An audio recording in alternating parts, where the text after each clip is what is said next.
আমার নাম শিফা। আমি খুব একাকিত্ব পছন্দ করি। বাসায় সবাই বলে আমি নাকি মাশাআল্লাহ খুব সুন্দর। রাতে আমার তেমন ঘুম হয় না। একদিন রাতে ঠিক ৩টায় আমার ঘুম ভেঙে যায়।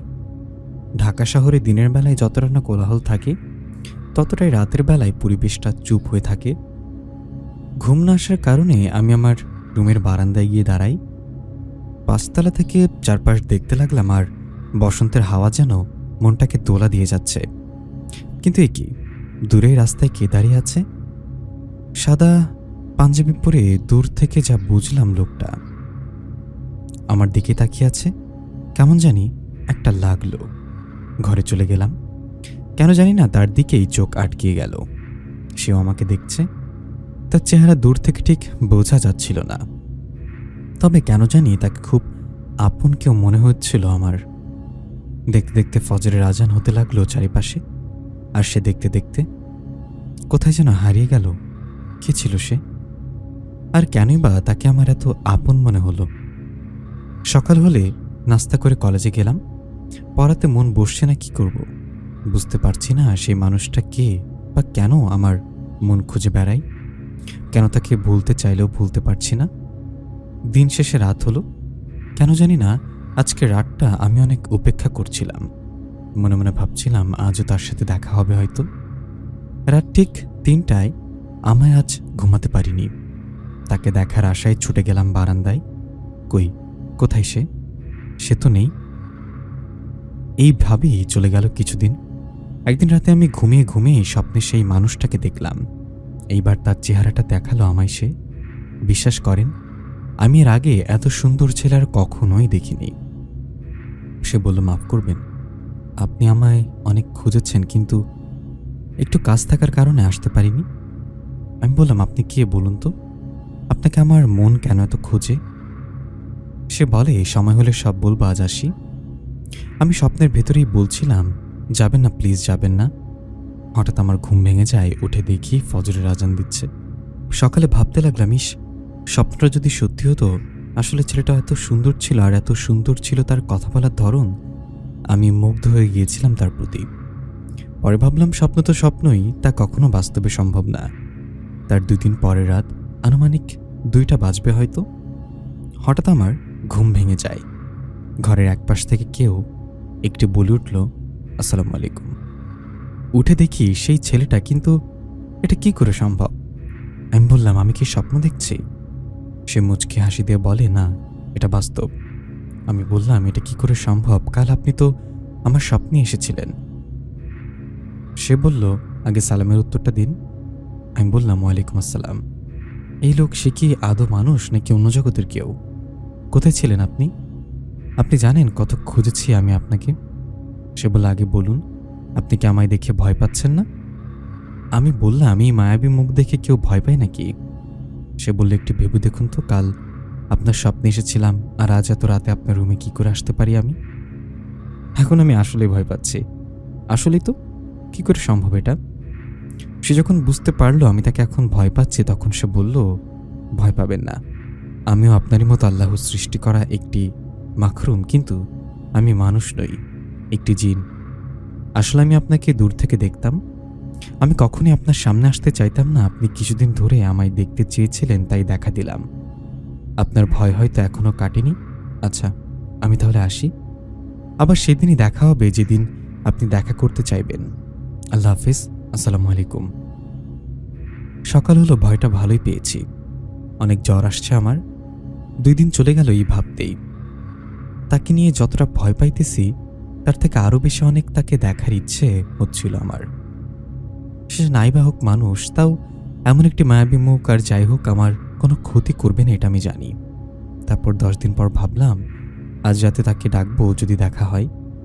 রাত হলো, রাত ২টা বাজে। আজ চোখে ঘুম নেই, তাকে দেখার ইচ্ছে হচ্ছে।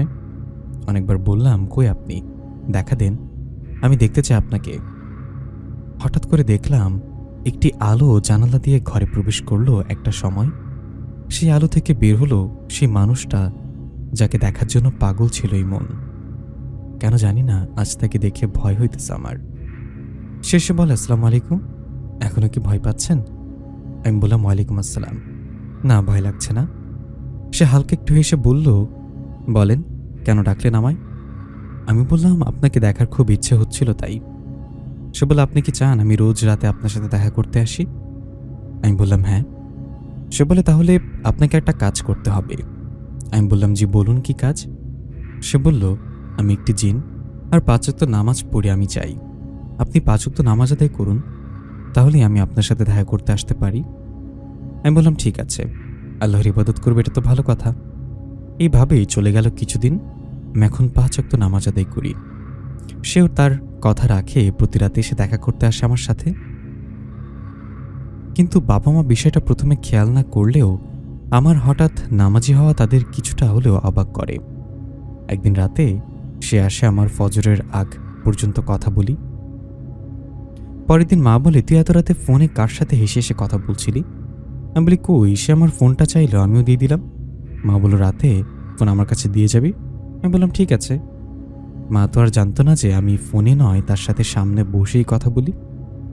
আরও কিছুদিন এইভাবেই চলে গেল। হঠাৎ একদিন মা বাবা আমায় ডেকে বলে, তুমি কি পাগল হয়ে গেলে নাকি? আমি বলি, কেন বাবা? সে বলে, প্রতিদিন গভীর রাতে তুমি একা একা কার সাথে কথা বলো রুমের বাইরে থেকে? অনেকদিন আমি তোমার মা শুনতে পারছি। আমি বলি, কই না তো। আসলে সত্যিটা বললে বাবা মা বিশ্বাস করবে না। বাবা বলল, কালকে আমার সাথে ডাক্তারের কাছে যাবে। ডাক্তার কি পারবে তার সাথে দেখা হওয়া থেকে আটকাতে? রাত 2:30 বাজে। কই আপনি, প্লিজ দেখা দিন। হঠাৎ একটি আলো জানলা দিয়ে ঘরে প্রবেশ করে আসলো। একটি সালাম ভেসে এলো, আসসালামু আলাইকুম। আমি উত্তরে বললাম, ওয়ালাইকুম আসসালাম।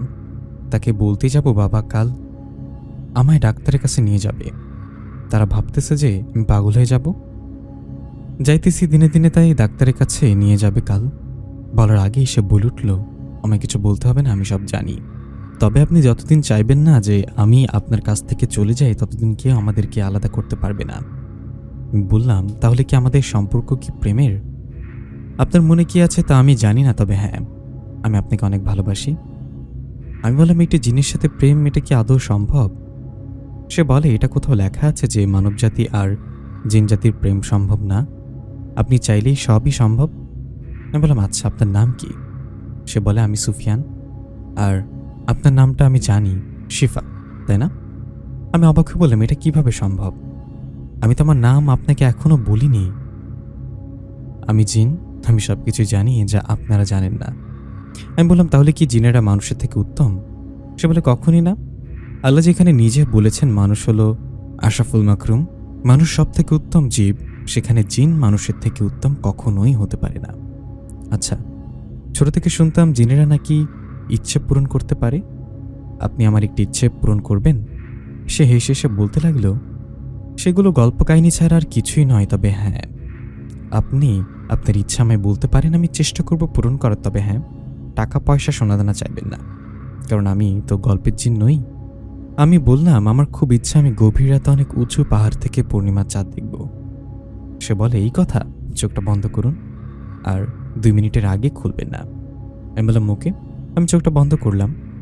ঠিক 2 মিনিট পরে সে বলে, এখন চোখটা খুলুন। আমি তোমার রুমে ছিলাম, এত তাড়াতাড়ি পাহাড়ে কি করে আসলাম? সে বলে আমায়, ওই চাঁদটা দেখুন আর আপনার ইচ্ছেটা পূরণ করুন। আমি তার হাতটা ধরে কিছুক্ষণ চাঁদের দিকে তাকিয়েছিলাম। কিছুক্ষণ পরেই সে বলে, এখন চোখটা বন্ধ করুন। আমি তার কথা মতো চোখ দুটা বন্ধ করলাম। 2 মিনিটে আমি আবার আমার রুমে। আমি জানতে চাইলাম এটা কি করে সম্ভব হলো। সে বলল, দেখুন, আপনি আপনার রুমেই ছিলেন। আমি তো শুনে অবাক, তাহলে ওই পাহাড়, চাঁদ এসব কি করে সম্ভব হলো? সে বলে, জিনজাতি মায়া করতে পারে। আপনি যা দেখেছেন সবই ছিল একটি মায়ার দুনিয়া। সে বলে, আজান হবে, আজ আসি, আর আপনি নামাজ পড়ে ঘুমিয়ে পড়িয়েন। আর হ্যাঁ, ডক্টরকে নিয়ে চিন্তা করিয়েন না, আপনি না চাইলে আমাদেরকে আলাদা করতে পারবে না। আল্লাহ হাফিজ, আসসালামু আলাইকুম। এই বলে সে বিদায় নিল। আমি নামাজ পড়ে ঘুমিয়ে পড়লাম। সকাল হলে বাবা আমায় নিয়ে ডাক্তারের কাছে নিয়ে গেল। ডাক্তার আঙ্কেল সব পরীক্ষা করে বললেন, শিফা তো ঠিক আছে, তবে আমি তাকে কিছু ওষুধ লিখে দিচ্ছি, ঠিকমতো খাওয়ান। আমি আর বাবা চলে আসলাম বাড়িতে। ঔষধে কিছু হলো না। আমি প্রতি রাতেই তার সাথে কথা বলতাম। বাবা যখন বুঝতে পারলো ওষুধে কিছুই হচ্ছে না, তখন মা বাবাকে বলেন একটি বড় হুজুরকে আনতে, এটা হয়তো অন্য কিছুর প্রবলেম। বাবা বুঝতে পারলেন মা হয়তো ঠিকই বলছেন, তাই সে 2 দিন পরে আমাদের মসজিদের হুজুরকে আনলেন বাসায়। হুজুর কি তাহলে তাকে আমার কাছ থেকে দূরে সরিয়ে দিবে? কিছু মনে না করলে একটা কথা বলতাম শিফার বাবা তোমায়। কি কথা? ডাক্তার তো অনেক চেষ্টা করেও পারল না শিফার প্রবলেমটা ধরতে। আমি বলি কি, বাসার পাশের মসজিদের হুজুরকে নিয়ে এসে দেখালে হতো না? আমার বাবার নাম জামাল। তার পরের দিন দুপুরে বাবা নামাজ পড়ে তার সাথে হুজুরকে নিয়ে আসেন আমাদের বাড়িতে। হুজুর বলেন, জামাল সাহেব, আমি আপনার মেয়ের সাথে কথা বলতে চাই একটু। পরে মা আমায় হুজুরের সামনে নিয়ে আসে। হুজুর আমায় বসতে বলেন, আরও বলেন, মা তুমি ভয় পেও না, আমায় সব খুলে বলো কে সে যে প্রতি রাতে তোমার কাছে আসে। আমি বললাম, ভয় কেন পাবো? আপনিও মানুষ, আমিও মানুষ। তাছাড়া সে বলেছে আমি যেন কখনোই মিথ্যা কথা না বলি। হুজুর বলেন, মাশাআল্লাহ, খুব ভালো। তাহলে বলো মা, সে কে? তোর নাম কি? সে একটি জিন, তার নাম হলো সুফিয়ান। এই কথা শুনে বাবা মা দুজন খুব অবাক হলেন। এইবার হুজুর বলেন, মা সে কি মুসলিম নাকি হিন্দু? আমি বললাম, সে মুসলিম আর খুব ফরেজগার মানুষ। হুজুর এবার জানতে চাইলেন, মা তোমাদের ভেতরের সম্পর্ক কি? আমি বললাম, আমরা দুজন একে অপরকে মন থেকে ভালোবাসি। এই কথা শুনে বাবা তো রেগে মেগে আমায় মারতে এলো। হুজুর বাবাকে বললেন, জামাল সাহেব যেখানে আছেন সেখানেই দাঁড়িয়ে যান বলতেছি। দেখুন সে যা বলছে সব সত্যি বলছে, আর সত্যি বলার কারণে এখন যদি আপনি তার গায়ে হাত তুলেন তাহলে সে জীবনে আর কখনোই সত্যি কথা বলবে না। এই কথা শুনে বাবা শান্ত হয়ে গেল। হুজুর এইবার আমায় বললেন, মা আমি কি সুফিয়ানের সাথে কথা বলতে পারি? আমি বললাম, সে তো শুধু রাতে দেখা দেয় হুজুর। বলেন, ঠিক আছে, আমি রাতেই কথা বলবো। আমি হুজুরকে বললাম, আপনাকেও একটু কথা দিতে হবে। হুজুর মুচকি হাসি দিয়ে বলে, তাকে আর বলতে হবে না, তুমি ভয় পেও না, আমি তার কোনো ক্ষতি করব না। আমি বললাম, ঠিক আছে, রাত 2টায় আমার রুমের বাইরে থাকবেন, সে ভেতর থেকে কথা বলবেন আপনার সাথে। হুজুর বলেন, ঠিক আছে মা। রাত 2:30 একটি সালাম ভেসে এলো, আসসালামু আলাইকুম। আমি সালামের উত্তর দিয়ে তাকে বলতে যাব সবটা, তার আগেই সে বলে, তুমি যখন কথা দিয়েছ আমি কথা রাখবো। এই বলে সে রুমের দরজার সামনে গিয়ে একটি সালাম দিল। বাড়ি থেকে হুজুর সালামের উত্তর দিল। এবার সুফিয়ান হুজুরকে বলল, বলেন হুজুর, কি জানতে চান? হুজুর বলেন, আপনি কেন এই মেয়েকে কষ্ট দিচ্ছেন? সুফিয়ান বলে, একবার শুধু বলতে বলেন শিফাকে আমি তাকে কষ্ট দিচ্ছি, আমি কথা দিলাম তার থেকে অনেক দূরে চলে যাব। হুজুর একটু চুপ থেকে আবার বলেন, মানুষ জিনের কি ভালোবাসা হতে পারে? এটা কি সম্ভব? এবার সুফিয়ান হুজুরকে বলেন, আমি একটি প্রমাণ এনে দেন কোরআন হাদিস থেকে যেখানে লেখা আছে জিন আর মানুষ ভালোবাসতে পারে না। হুজুর এবারও চুপ হয়ে পড়ল। কিছুক্ষণ পর হুজুর সুফিয়ানকে বলে, আপনি জানেন আমি আপনাকে বোতলবন্দি করতে পারি? সুফিয়ান একটু হেসে বলল, হুজুর আপনি হয়তো চিনেন না আমি কে। আপনার সাথে আপনার যে জিন আছে তার নাম তো মুস্তাফা, তাই না? হুজুর বলেন, হ্যাঁ। সুফিয়ান বলেন, দয়া করে তার কাছ থেকে আমার বিষয়টি জেনে আসুন। কিছু মনে না করলে আমি বিদায় নিতে চাই, আজান হবে তাই। হুজুর বলেন, ঠিক আছে, আপনি আসতে পারেন। এরপর সুফিয়ান আমার কাছে এসে বলেন, ভয় পাই কেন? কেউ না কেউ আমাদেরকে আলাদা করতে পারবে। শিফা আমার বাবা মাকে আপনারা দেখতে চেয়েছেন, আপনি কি আসবেন আমাদের দেশে? আমি বললাম, কেন নয়। সে বলে, ঠিক আছে, তাহলে কাল রাতেই আপনাকে নিয়ে যাব আমাদের দেশে। সে রাতেই হুজুর তার চীন বন্ধু মুস্তফার কাছে সুফিয়ানের বিষয়টা সব জেনে তারপর আমাদের বাসায় আসেন। এসে বাবা মাকে ডাক দিয়ে বললেন, দেখুন আপনার মেয়ে যে জিনটির সাথে কথা বলে সে এক জিন সদাগরের ছেলে। সে সদাগরের কাছে আছে 10,000 জিনের বহর। আমি চাইলেও কিছু করতে পারবো না, তবে হ্যাঁ, তারা খুব ফরেজগার জিন, আল্লাহকে খুব মানে। তারা এমন কাউকে খুঁজে বের করুন যে সদাগরকে ডেকে বোঝাতে পারবে। আমায় মাফ করবেন আপনারা।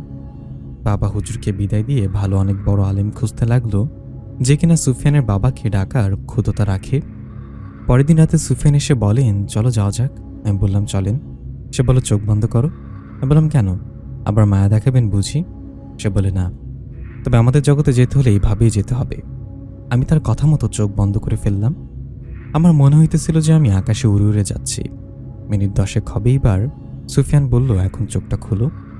বিশ্বাস করবেন কিনা জানি না, এত সুন্দর জায়গা আমি কখনোই দেখিনি। চারিপাশে ফুলের গাছ আর ফলের গাছ, তবে এইগুলো কি ফল? আর আগে এই ফলগুলো আমি কখনোই দেখিনি। কিছুটা হাঁটার পরে আমার একটি প্রাসাদের সামনে প্রবেশ করি। অনেক প্রহরী সবাই সুফিয়ানকে দেখে মাথা নিচু করে ফেলতেছে, কিন্তু কেন? কিছুক্ষণ পরে আমরা একটি ঘরে প্রবেশ করি। একটি মহিলা দারোয়ান। সুফিয়ান সে মহিলাকে দেখিয়ে সালাম দিলেন, আসসালামু আলাইকুম আম্মিজান। আমি বুঝতে পারলাম এটা তার মা। আমি সালাম দিলাম তাকে। সে কাছে ডাকলেন আমায়। আমি তার কাছে গেলাম।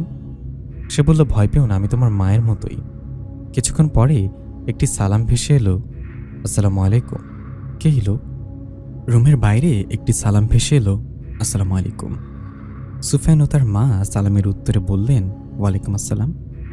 সুফিয়ানের মা সে লোকটাকে উদ্দেশ্য করে বলেন, মহারাজ, সে মেয়েটা আসছে। আমি বুঝতে পারলাম সে লোকটা সুফিয়ানের বাবা আর এই রাজ্যের মহারাজ।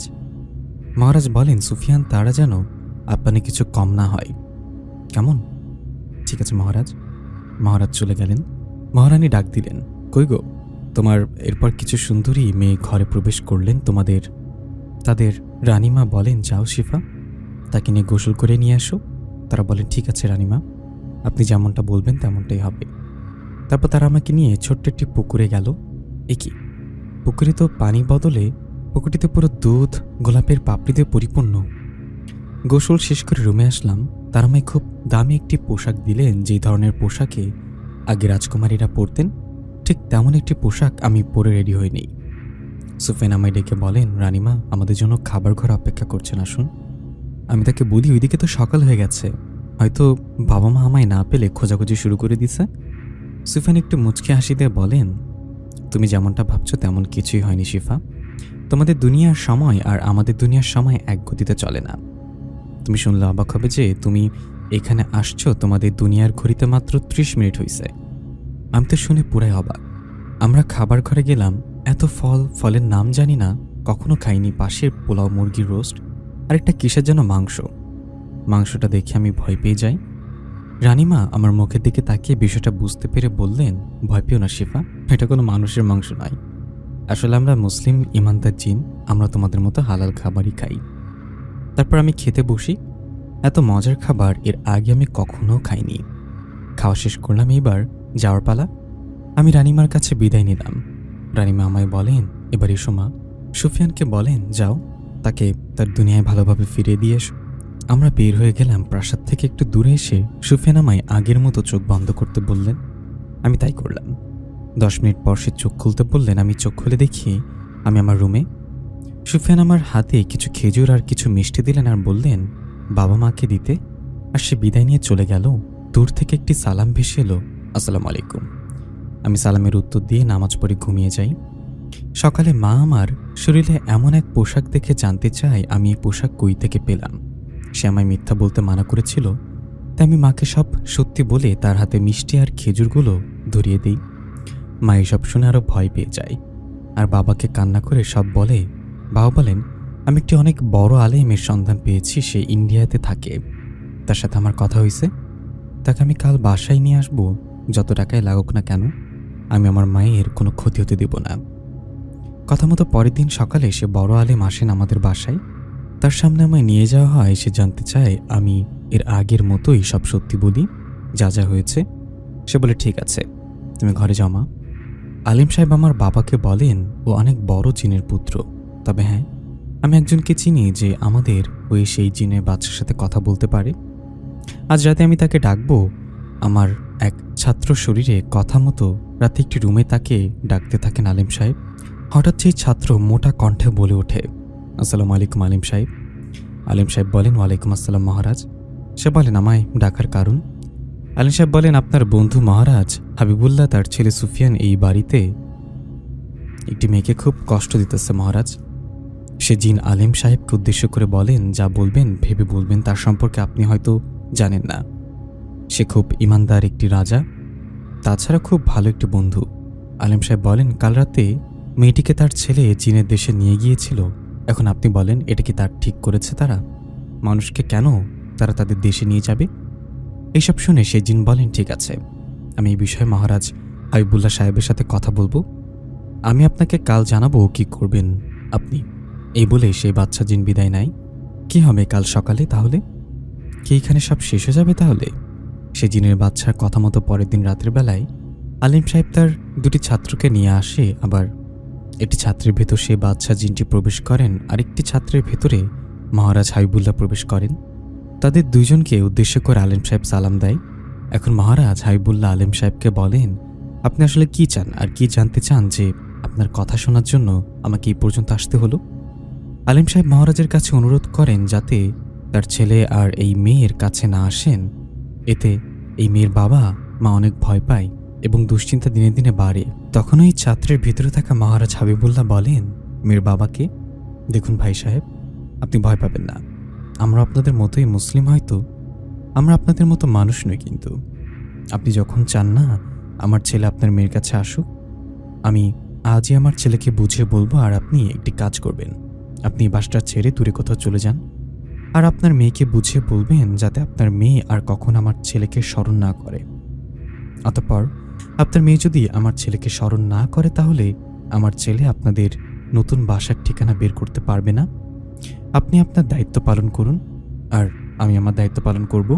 আমার বাবা মহারাজ হাবিবুল্লাহ সাহেবকে অনেক ধন্যবাদ দিয়ে বললেন, আপনার উপকার আমি কখনো ভুলব না। আমি আসলে আপনার ছেলেকে খারাপ বলছি না, কিন্তু আসলে এটা কোনোভাবেই সম্ভব নয়। এবার মহারাজ হাবিবুল্লাহ তার বন্ধু বাদশাজিনকে বললেন, আজ তাহলে আমি আসি, আমার কাজ শেষ। বাদশাহ মহারাজকে উদ্দেশ্য করে বলেন, বন্ধু মন খারাপ করো না, আসলে আমি আলিম সাহেবের পক্ষ নিয়ে কিছু বলছি না, এটা তো আসলে তুমিও জানো এটা কোনোভাবেই ঠিক না। মহারাজ হাবিবুল্লাহ সবাইকে উদ্দেশ্য করে একটি সালাম দিয়ে সেখান থেকে বিদায় হয়ে চলে যান।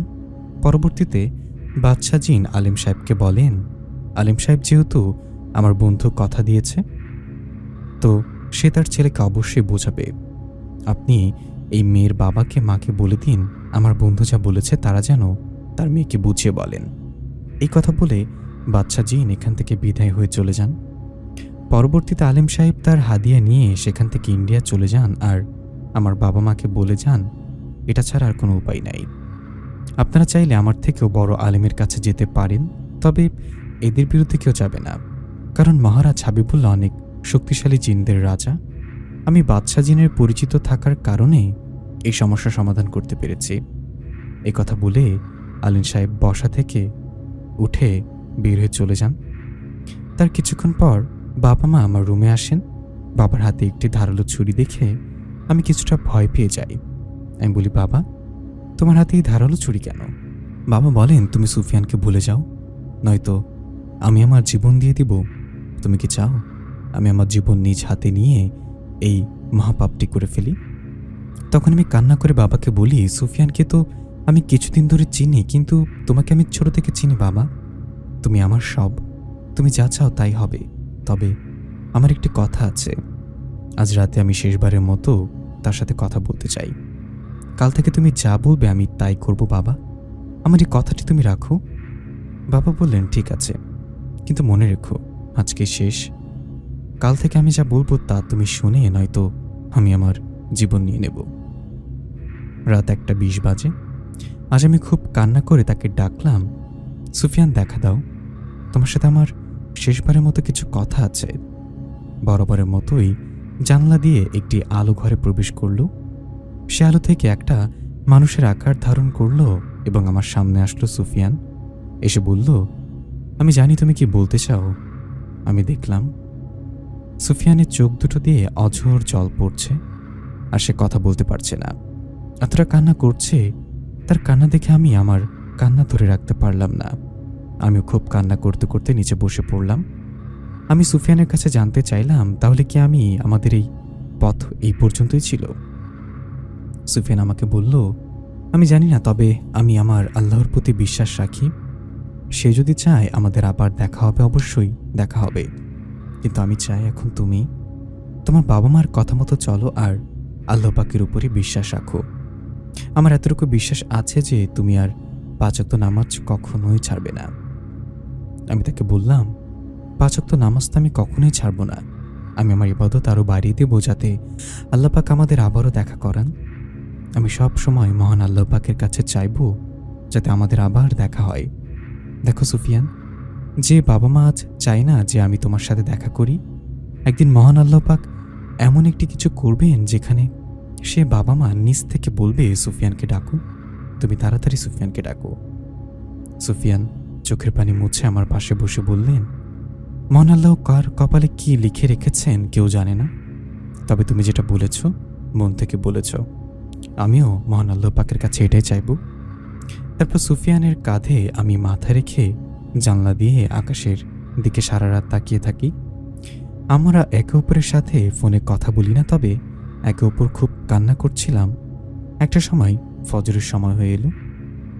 সুফিয়ান উঠে দাঁড়িয়ে বলল, এখন যেতে হবে তো, তবে এই মায়ামুখটি আমি কখনো ভুলতে পারবো না। আমি জানি না আমি ভালো থাকতে পারবো কিনা, তবে মন থেকে দোয়া করব যাতে তুমি ভালো থাকো। সুফিয়ান আরও বলল, আল্লাহ পাকের উপর বিশ্বাস রেখো শিফা।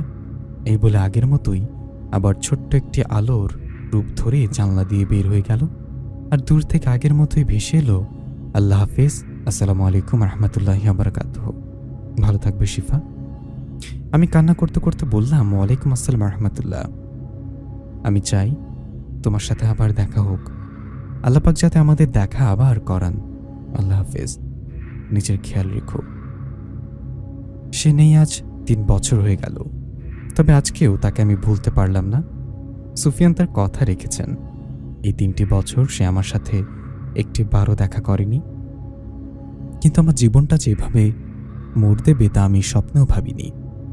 বাবা সেদিনের পরের দিনই আমাকে আমার মাকে নিয়ে ঢাকা উত্তরে চলে আসেন, আমাদের আগের বাসাটা ছেড়ে। কারণ আপনারা সবাই সেটা জানেন, এই 3 বছরে বাবা অনেকবার চেষ্টা করেছেন আমার বিয়ে দেওয়ার, কিন্তু আমার একটাই কথা, তুমি যা বলেছ আমি তাই করেছি, আর এখন আমি চাই না বিয়ে করতে। আগে আমি পড়াশোনা শুরু করব এবং পরবর্তীতে শেষ করে তারপরে আমি চাইলে বিয়ে হবে, না চাইলে নাই। তোমরা যদি জোর করো তাহলে কিন্তু আমি সুসাইড করব। তারপর কখনো বাবা আর আমার বিয়ে নিয়ে জোরজবস্তি করেনি। আমার কোনো বড় ভাই বা বোন নেই, না চাইতেও পরিবারের হাল ধরতে হয় আমাকে। এখন আমি একটা অনেক বড় কোম্পানিতে চাকরি করি, এখন আমার পরিবারকে আমি নিজেই চালাই। এর মাঝে বাবা অনেকবার বিয়ের কথা বলেও আমি সিদ্ধান্ত নেই আর এখনোই আমি বিয়ে করব না, কারণ আমি সুফিয়ানকে আজও খুব ভালোবাসি।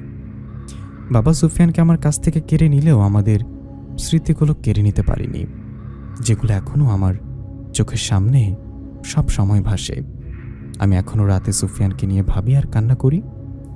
একদিন অফিসের কাজ শেষ করতে করতে অনেক রাত হয়ে যায়, রাত প্রায় 12টা বেজে যায়। 12টা তেমন কোনো বিষয় না, কিন্তু আমার বাড়ির পথে একটা গলি পড়ে। গলিটা খুব ছোট হওয়ার কারণে সেখান দিয়ে কোনো রিক্সা চলাচল করতে পারে না, কিংবা অন্য কোনো যানবাহন। মানুষজন ওই পথে পায়ে হেঁটেই যেতে হয়। এত রাতে তেমন কোনো মানুষজন সেখান দিয়ে আসা যাওয়া করে না। আমার মনে তেমন কোনো ভয় ছিল না, কারণ আমি যেসব জিনিস দেখেছি অন্য কোনো মেয়ে হয়তো এরকম জিনিস দেখেনি হয়তো। সেগুলোর ভয়ে না হলেও সেগুলো অবশ্য অবাস্তব কিছু নয়। গলিমুখে একটি বোরকা পরা মহিলা ধারণ করা। আমি যখন সে মহিলাকে পাশ কাটিয়ে যাব, তখন মহিলাটি বলল, একটু দাঁড়াও। আমি ঘুরে তাকে সালাম দিলাম, কিন্তু সে সালামের কোনো উত্তর আমায় দিল না। সে বলল, তোমার নাম তো শিফা, তাই না? আমার ছেলে তোমাকে খুব পছন্দ করে, আমি চাই তুমি তাকে এবং তার পছন্দের দাম দাও। আমি সেই মহিলাকে উদ্দেশ্য করে বললাম, দেখুন আমি জানি না আপনি ছেলেকে, তবে আমি চাই না কারো জীবনের সাথে জড়াতে। আমায় মাফ করবেন, দেখুন আমাকে আর বিরক্ত করবেন না। আর এই বিষয়ে আমার বাবা মার সাথে কোনো কথা বলে লাভ হবে না, কারণ আমি যা বলবো আমার বাবা মা তাই শুনবে। তারপর সেই মহিলা আমাকে বলল, ঠিক আছে, তুমি যা বলছো আমি শুনেছি, সামনে গেলে আমার ছেলেকে দেখতে পারবে, তুমি নিজেই তাকে না বলে দিও। এই কথা বলে মহিলাটা আমার পেছন দিয়ে হেঁটে চলে গেল, আর আমি আমার বাসা থেকে হাঁটা শুরু করলাম। আমার বাসার সামনাসামনি আসার টাইমে দেখলাম আমার বাসার আগে এক লোক উল্টো দিকে করে দাঁড়িয়ে আছে। আমি ভাবলাম এটা হয়তো সেই লোক যে আমাকে হয়তো পছন্দ করে। আমি সেই লোকের সামনে গিয়ে বললাম, হ্যালো ভাইয়া, শুনছেন? লোকটা যখন আমার দিকে তাকায় আমার মনে হয় না যতই সাহসী মেয়ে হোক না কেন এই লোকটাকে দেখে অবশ্যই ভয় পাবে। লোকটা যখন আমার দিকে তাকায় আমি দেখি লোকটির চোখ দুটি পুরো সাদা, আরও দেখি এই লোকটি অনেক লম্বা আর লোকটির মুখে অনেক বড় বড় লোম। লোকটি একটি বিচ্ছিরি হাসি দিয়ে বলে, তুই আমার হবি, না হলে আমি জোর করতে পারি তোকে আমার হওয়াই লাগবে। এ কথা বলে লোকটি কুকুরের মতো 4 পায়ে হাঁটু গেড়ে বসে পড়ল, আর আমার দিকে চারিদিকে ঘুরে আমার পা চাটতে শুরু করলো, আর কুকুরের মতো নাক দিয়ে গ্যারান দিতে শুরু করলো। এসব দেখে আমি ভয়ে চিৎকার করে সেখানে অজ্ঞান হয়ে পড়ে যাই। যেহেতু আমি আমার বাসার সামনে চিৎকার করে পড়ে যাই, অতএব আমার বাসার দারোয়ান দৌড় দিয়ে চলে আসেন, কারণ সে আমার গলার স্বর চেনে। এরপর আমার সাথে কি হয় আমি জানি না, যখন আমার জ্ঞান আসে আমি আমার বাবা মার মুখে শুনি যে আমি গত 2 মাস আমার ভেতরে থেকেও ছিলাম না। আমাকে নাকি অন্য কেউ চালনা করছিল এই 2 মাস, কারণ আমার স্বভাব, আচরণ, আচার সব বদলে গিয়েছিল। আমি যখন বাবা মার কাছে জানতে চাই কি হয়েছিল এই 2 মাস, মা তখন আমায় বলে, 2 মাস আগে যখন এই রাতে অফিস থেকে আসার পথে অজ্ঞান হয়ে গেলি, তো দারোয়ান আমরা সবাই ধরাধরি করে তোকে তোর রুমে শুয়ে আসি। মাঝরাতে কিছুটা শব্দ পেয়ে আমি আমার রুম থেকে বের হয়ে দেখি তুই তোর রুমে নেই, তুই ফ্রিজের সামনে বসে কি যেন খাচ্ছিস। আমি ভাবলাম হয়তো তোর জ্ঞান ফিরে এসেছে, অনেক ক্ষুধা লেগেছে, তাই হয়তো তুই ফ্রিজ থেকে খাবার বের করে খাচ্ছিস। কিন্তু যখন আমি তোর সামনে যাই দেখি তুই ফ্রিজ থেকে কাঁচা মাছ বের করে খাচ্ছিস। আমি যখন তোকে ঝাড়ি মেরে বলি এ কি করছিস, তখন দেখি তুই আমার দিকে তাকালি, কিন্তু তুই সাধারণ মেয়ের মধ্যে ছিলি না, কারণ তোর চোখে কোনো মনি ছিল না, পুরো চোখ ছিল ধবধবে সাদা। তুই তখন একটি বিচ্ছিরি হাসি দিয়ে আমায় বললি, শিফা শুধু আমার, ওকে আমার লাগবে, আমার হাতে তুলতে দে, নয়তো তোরা কেউ বাঁচতে পারবি না। আমি জোর করে তোর বাবাকে ডাকি, তোর বাবা তখন ঘুম থেকে বের হয়ে সেও একই অবস্থা দেখে। তোর বাবা যখন সামনে আসে তখন তুই বলিস, তোকে আমি শেষবারের মতো সুযোগ দিচ্ছি, যত তাড়াতাড়ি সম্ভব তোর মেয়েকে আমাদের হাতে তুলে দে। আমি কে তোদেরকে কোনো ধারণা দিব না, এবং তোদের কোনো ধারণা নেইও, তোর মেয়েকে আমার খুব ভালো লেগেছে। এই বলে তুই হাসতে হাসতে মাটিতে অজ্ঞান হয়ে পড়ে গেলি। তারপর তোর বাবা একজন অনেক বড় আলেমকে বাসায় নিয়ে আসেন, যে সব কাজ করতো, কারণ আমরা এবার আর কোনো ধরনের রিস্ক নিতে চাচ্ছিলাম না। পরের দিন বিকেলে সে হাফিজ আমাদের বাসায় আসেন এবং তোর রুমে এসে তোর রুমে দেখে তুই অজ্ঞান অবস্থায় পড়ে আছিস। সে কিছু সূরা পড়তে শুরু করেন। আমরা দেখি এক পর্যায়ে তোর জ্ঞান ফিরে আসে, তুই শোয়া থেকে উঠে বসে মাথা নিচু করে কি যেন বিলবিল করে বলতেছিলি। তখন হাফেজ সাহেব প্রশ্ন করে তোকে, কে তুই, কি চাস, কেন কষ্ট দিচ্ছিস মেয়েটাকে? তুই তখন আবার আগের মতো মোটা পুরুষ কণ্ঠে বলতে শুরু করলি, আমি কে তা জানা দরকার নেই তোর, তুই এইটুকু জেনে রাখ, কালকে সূর্য উদয় তুই দেখতে পাবি না। হাফেজ সাহেব বললেন, হায়াতমত উপরওয়ালার কাছে, তুই শুধু এটুকু বল কে তুই, আর এই মেয়েটাকে কেন এত কষ্ট দিচ্ছিস? সে বলে, আমি নিশিরাম, একটি হিন্দু ধর্মের জিন। এই মেয়েটাকে আমার অনেক ভালো লেগেছে, এই মেয়েটাকে আমি আমার সাথে নিয়ে যাব, তুই যদি পারিস তাহলে আমাকে আটকা। এ বলে তুই আবার আগের মতো অজ্ঞান হয়ে বিছানায় শুয়ে পড়লি। হাফেজ সাহেব রুম থেকে বের হয়ে আমাদের বলল, কালকে সে আবার আসবে, এসে এই বিষয়ে সমাধান করে এগিয়ে যাবে। কিন্তু পরের দিন হাফিজ সাহেবকে তার বাবা যখন কল করে, সে ফোন রিসিভ করে না। তোর বাবা হাবিব সাহেবের বাসায় রওনা দেয়। তোর বাবা আর সে হাফিজের বাসায় এগিয়ে দেখেন চারিদিকে অনেক মানুষ আর অনেক কান্না করতেছে, সে বাড়ির মা বোনেরা। তোর বাবা যখন বিষয়টা বোঝার জন্য আরেকটু সামনে যায়, এসে বুঝতে পারে যে হাফিজ সাহেব গতকাল রাতেই মারা গেছে। কিন্তু তার মৃত্যুটা সাধারণ মৃত্যু ছিল না, কারণ সে নাকি ছাদ থেকে পড়ে মারা গিয়েছে, আর তার শরীরে নাকি অনেক নখের আঁচড় ছিল, যা থেকে বোঝা যায় যে তার মৃত্যুটা সাধারণ মৃত্যু ছিল না। তারপর আরও দুজন বড় আলেমের সাথে তোর বাবা যোগাযোগ করেন, কিন্তু সে দুজন আলেম যখন তোকে দেখতে আসে, তুই তাদের সামনেও ঘুম থেকে উঠে পুরুষ কণ্ঠে তাদেরকেও একই কথা বলেছিলি যে এই গতকালকের সূর্যোদয় তোরা দেখতে পারবি না। আর ঠিক পরের দিনও সেই আলেমরাও মারা যেত। কি করব আমরা কিছু বুঝতে পারছি না। তুই শুধু সারাদিন ঘুমের মাঝেই থাকবি, ডাক্তারদের কোনো ওষুধই তোর উপর প্রভাব পড়তো না। শেষমেশ কোনো উপায় না পেয়ে সেই ইন্ডিয়ার সেই বড় আলেম সাহেবকে তোর বাবা আবার কল করেন। কিন্তু আলেম সাহেব অনেকদিন আগেই মারা গিয়েছিল, কিন্তু তার শিষ্য সেখানকার যে এখন বড় আলেম, সে বলে, ঠিক আছে, আপনি আমাকে আপনার বাসার ব্যবস্থা করুন, এসে আমি বাকিটা বিষয় বোঝার চেষ্টা করব। অনেক কষ্ট করে টাকার ব্যবস্থা করে ওই আলেম সাহেবকে বাসায় আনার ব্যবস্থা করা হলো। তো রুমে গেল না, সে আলাদা একটা রুমে বন্ধ করে কিছুটা জিকির করলো আর জানার চেষ্টা করলো যে এসব কি হচ্ছে তার সাথে থাকা জিনের মাধ্যমে। 2 ঘন্টা পরে সে রুম থেকে বের হয়ে বলল, দেখুন, শিফাকে নিশিরাম নামের একটি হিন্দু ধর্মের জিন তার মধ্যে প্রবেশ করেছে। এই জিনটির অনেক ক্ষমতা, এদের আন্ডারে আরও 4000 বদজিন আছে। এরা কালো জাদু করতে পারদর্শী, তাই আমি কিংবা আমার সাথে থাকা জিনেরাও কেউ ওই জিনের সাথে পারবে না। কিন্তু একটু উপায় আছে। আমি আমার সাথে থাকা জিনদের থেকে জানতে পেরেছি সুফিয়ান বিষয়ে সে তো মহারাজা হাবিবুল্লাহ সন্তান, তাই না? আমি আর তোর বাবা তখন হাফেজ সাহেবকে বলি, হ্যাঁ, আর আগে যা হয়েছে সব কিছু তাকে খুলে বলি। হাফেজ সাহেব সব শুনে বলে, এখন যদি কেউ আপনাদের বাঁচাতে পারে সে একমাত্র সুফিয়ান। কিন্তু সুফিয়ানকে শুধু সিফাই পারে ডাকতে, আর নিশিরাম কখনোই শিফাকে এই কাজ করতে দেবে না। তাই আমি আরও 130টি হাফেজকে নিয়ে এই রুমে একদিন 130টি পবিত্র কোরআন শরীফ খতম দেব। যখন আমাদের কাজ শেষ হবে তখন শুধু 2 ঘন্টার জন্য সময় পাবে সুফিয়ানকে ডাকার। এত ঘন্টা আমরা নিশিরামকে তার থেকে ধরে রাখতে পারবো। আলিম সাহেব তার কথা মতো পরের দিন 130টি কোরআনের হাফেজ নিয়ে আমার রুমে পবিত্র কোরআন খতম করেন।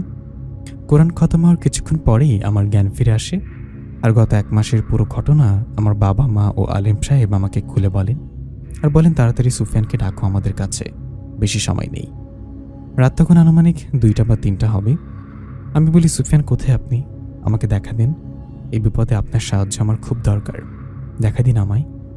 কিন্তু কোনো সাড়াই পাচ্ছিলাম না।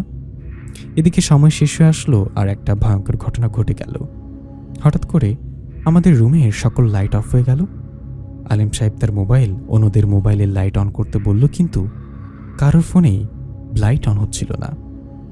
হঠাৎ করে হাসির শব্দ আমাদের চারপাশে ভরে গেল, মনে হচ্ছিল অনেক মানুষ হাসাহাসি করছে। আলিম সাহেব বলল, কে তোরা? সামনে আয়, আমি আল্লাহর কসম করে বলছি আজকে বেঁচে যেতে পারবি না। এর ভেতরে আলিম সাহেবের সাথে আসা 150 জন আলিম নিজের গলা নিজে চেপে নিচে শুয়ে পড়ল। আলিম সাহেব বুঝতে পারল ওদের সবাইকে প্রোজেস্ট করা ফেলেছে। আর হঠাৎ করে আমাদের রুমের দরজাটা অটোমেটিক খুলে গেল, আর একটি অবয়বকে আমরা আমার সবাই সামনে দেখতে পাচ্ছিলাম। কালো করে চুলগুলো পেছনের দিকে ঝুটি করা, আর শরীর অনেক লম্বা, আর মুখে বিচ্ছিরি হাসি। কিন্তু তার 2টো হাতের বদলে 4টে হাত ছিল, আর তার শরীর অনেক শক্ত মজবুত দেখাচ্ছিল। সে হাসতে হাসতে বলল, আমি নরক দাস, নিশিরামের সেনাপতি, আর এখানে 400টি জিন আছে যারা কিনা আমার দাস। এখন বুঝে নে তোদের কি পরিণতি হতে পারে। এই মেয়েকে আমার হাতে তুলে দিয়ে, নয়তো তোরা এখনই মারা পড়বি। আলিম সাহেব তাকে বাধা দিতে গেলে সেই জিনটি তার 2 হাত দিয়ে তাকে ধরে ছুঁড়ে মারে। এতে আলিম সাহেবের একটি হাত সাথে সাথে ভেঙে যায়, আর সে ব্যথায় চিৎকার করতে থাকে। ততক্ষণে আমার মা এসব জিনিস দেখে নিজের জ্ঞান হারিয়েছে, আর আমার বাবা মাকে জড়িয়ে ধরে রেখেছে। সে নরকদাস এখন আমার দিকে আসতেছিল। আমার বাবা তাকে বাধা দিতে গেলে সে আমার বাবাকে এক লাথি দিয়ে ঘরের আরেক পাশে ফেলে দেয়, আর আমার হাত ধরে টানতে টানতে নিয়ে যেতে লাগে। কিন্তু হঠাৎ করে আমার রুমের জানালা দিয়ে একটি আলো ঘরে প্রবেশ করে, আর সেই নরকদাসকে ছুঁড়ে মারে। আমি বুঝতে পারছিলাম কে এসেছে, কিন্তু আমি আমার চোখ বন্ধ করে কান্না করছিলাম। সুফিয়ান সেই নরকদাসের গলায় পাড়া দিয়ে তার 4টি হাত টেনে ছিঁড়ে ফেলে। এতে নিশিরামের সেনাপতি নরকদাস চিৎকার করতে করতে আগুনের কয়লা হয়ে উড়ে চলে যায়। এর মানে নরকদাসকে সুফিয়ান মেরে ফেলেছে। সেনাপতি যখন মারা যায় তার সাথে আসা 400 জিন সাথে সাথে ঘর থেকে পালিয়ে চলে যায়, আর 150টি আলেমের জ্ঞান ফিরে আসে। সাথে সাথে কারেন্টও চলে আসে, কিন্তু কেউ সুফিয়ানকে দেখতে পাচ্ছিল না। আলেম সাহেব ব্যথা হাত নিয়ে কোনো মতো দাঁড়ায়, আর সে সুফিয়ানকে দেখতে পাচ্ছিল, কারণ সে আল্লাহ পাকের নেকবান্দা ছাড়া জিনদের সাথে কথা বলতো আগে থেকেই। আলেম সাহেব আমার বাবাকে বললেন আমার মাকে উঠিয়ে পাশের রুমে নিয়ে যেতে, আর তার সাথে থাকা সকলকে বলল, আপনাদের কাজ শেষ, এখন আপনারা যে যার বাড়ি চলে যেতে পারেন। আলেম সাহেব যাওয়ার আগে সুফিয়ানকে বলল, আপনি হয়তো জানেন সে কে আর সে কি করতে পারে, আর শিফাকে কি করে রক্ষা করবেন, আর আমাকে বলবেন কি করে নিশিরামকে পরাজিত করব। সুফিয়ান আলিম সাহেবকে বললেন, ইনশাল্লাহ আমাদের বিজয় হবে কাফেরদের বিরুদ্ধে।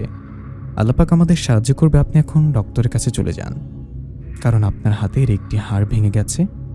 এখন আপনার ডক্টরি চিকিৎসা নেওয়া উচিত।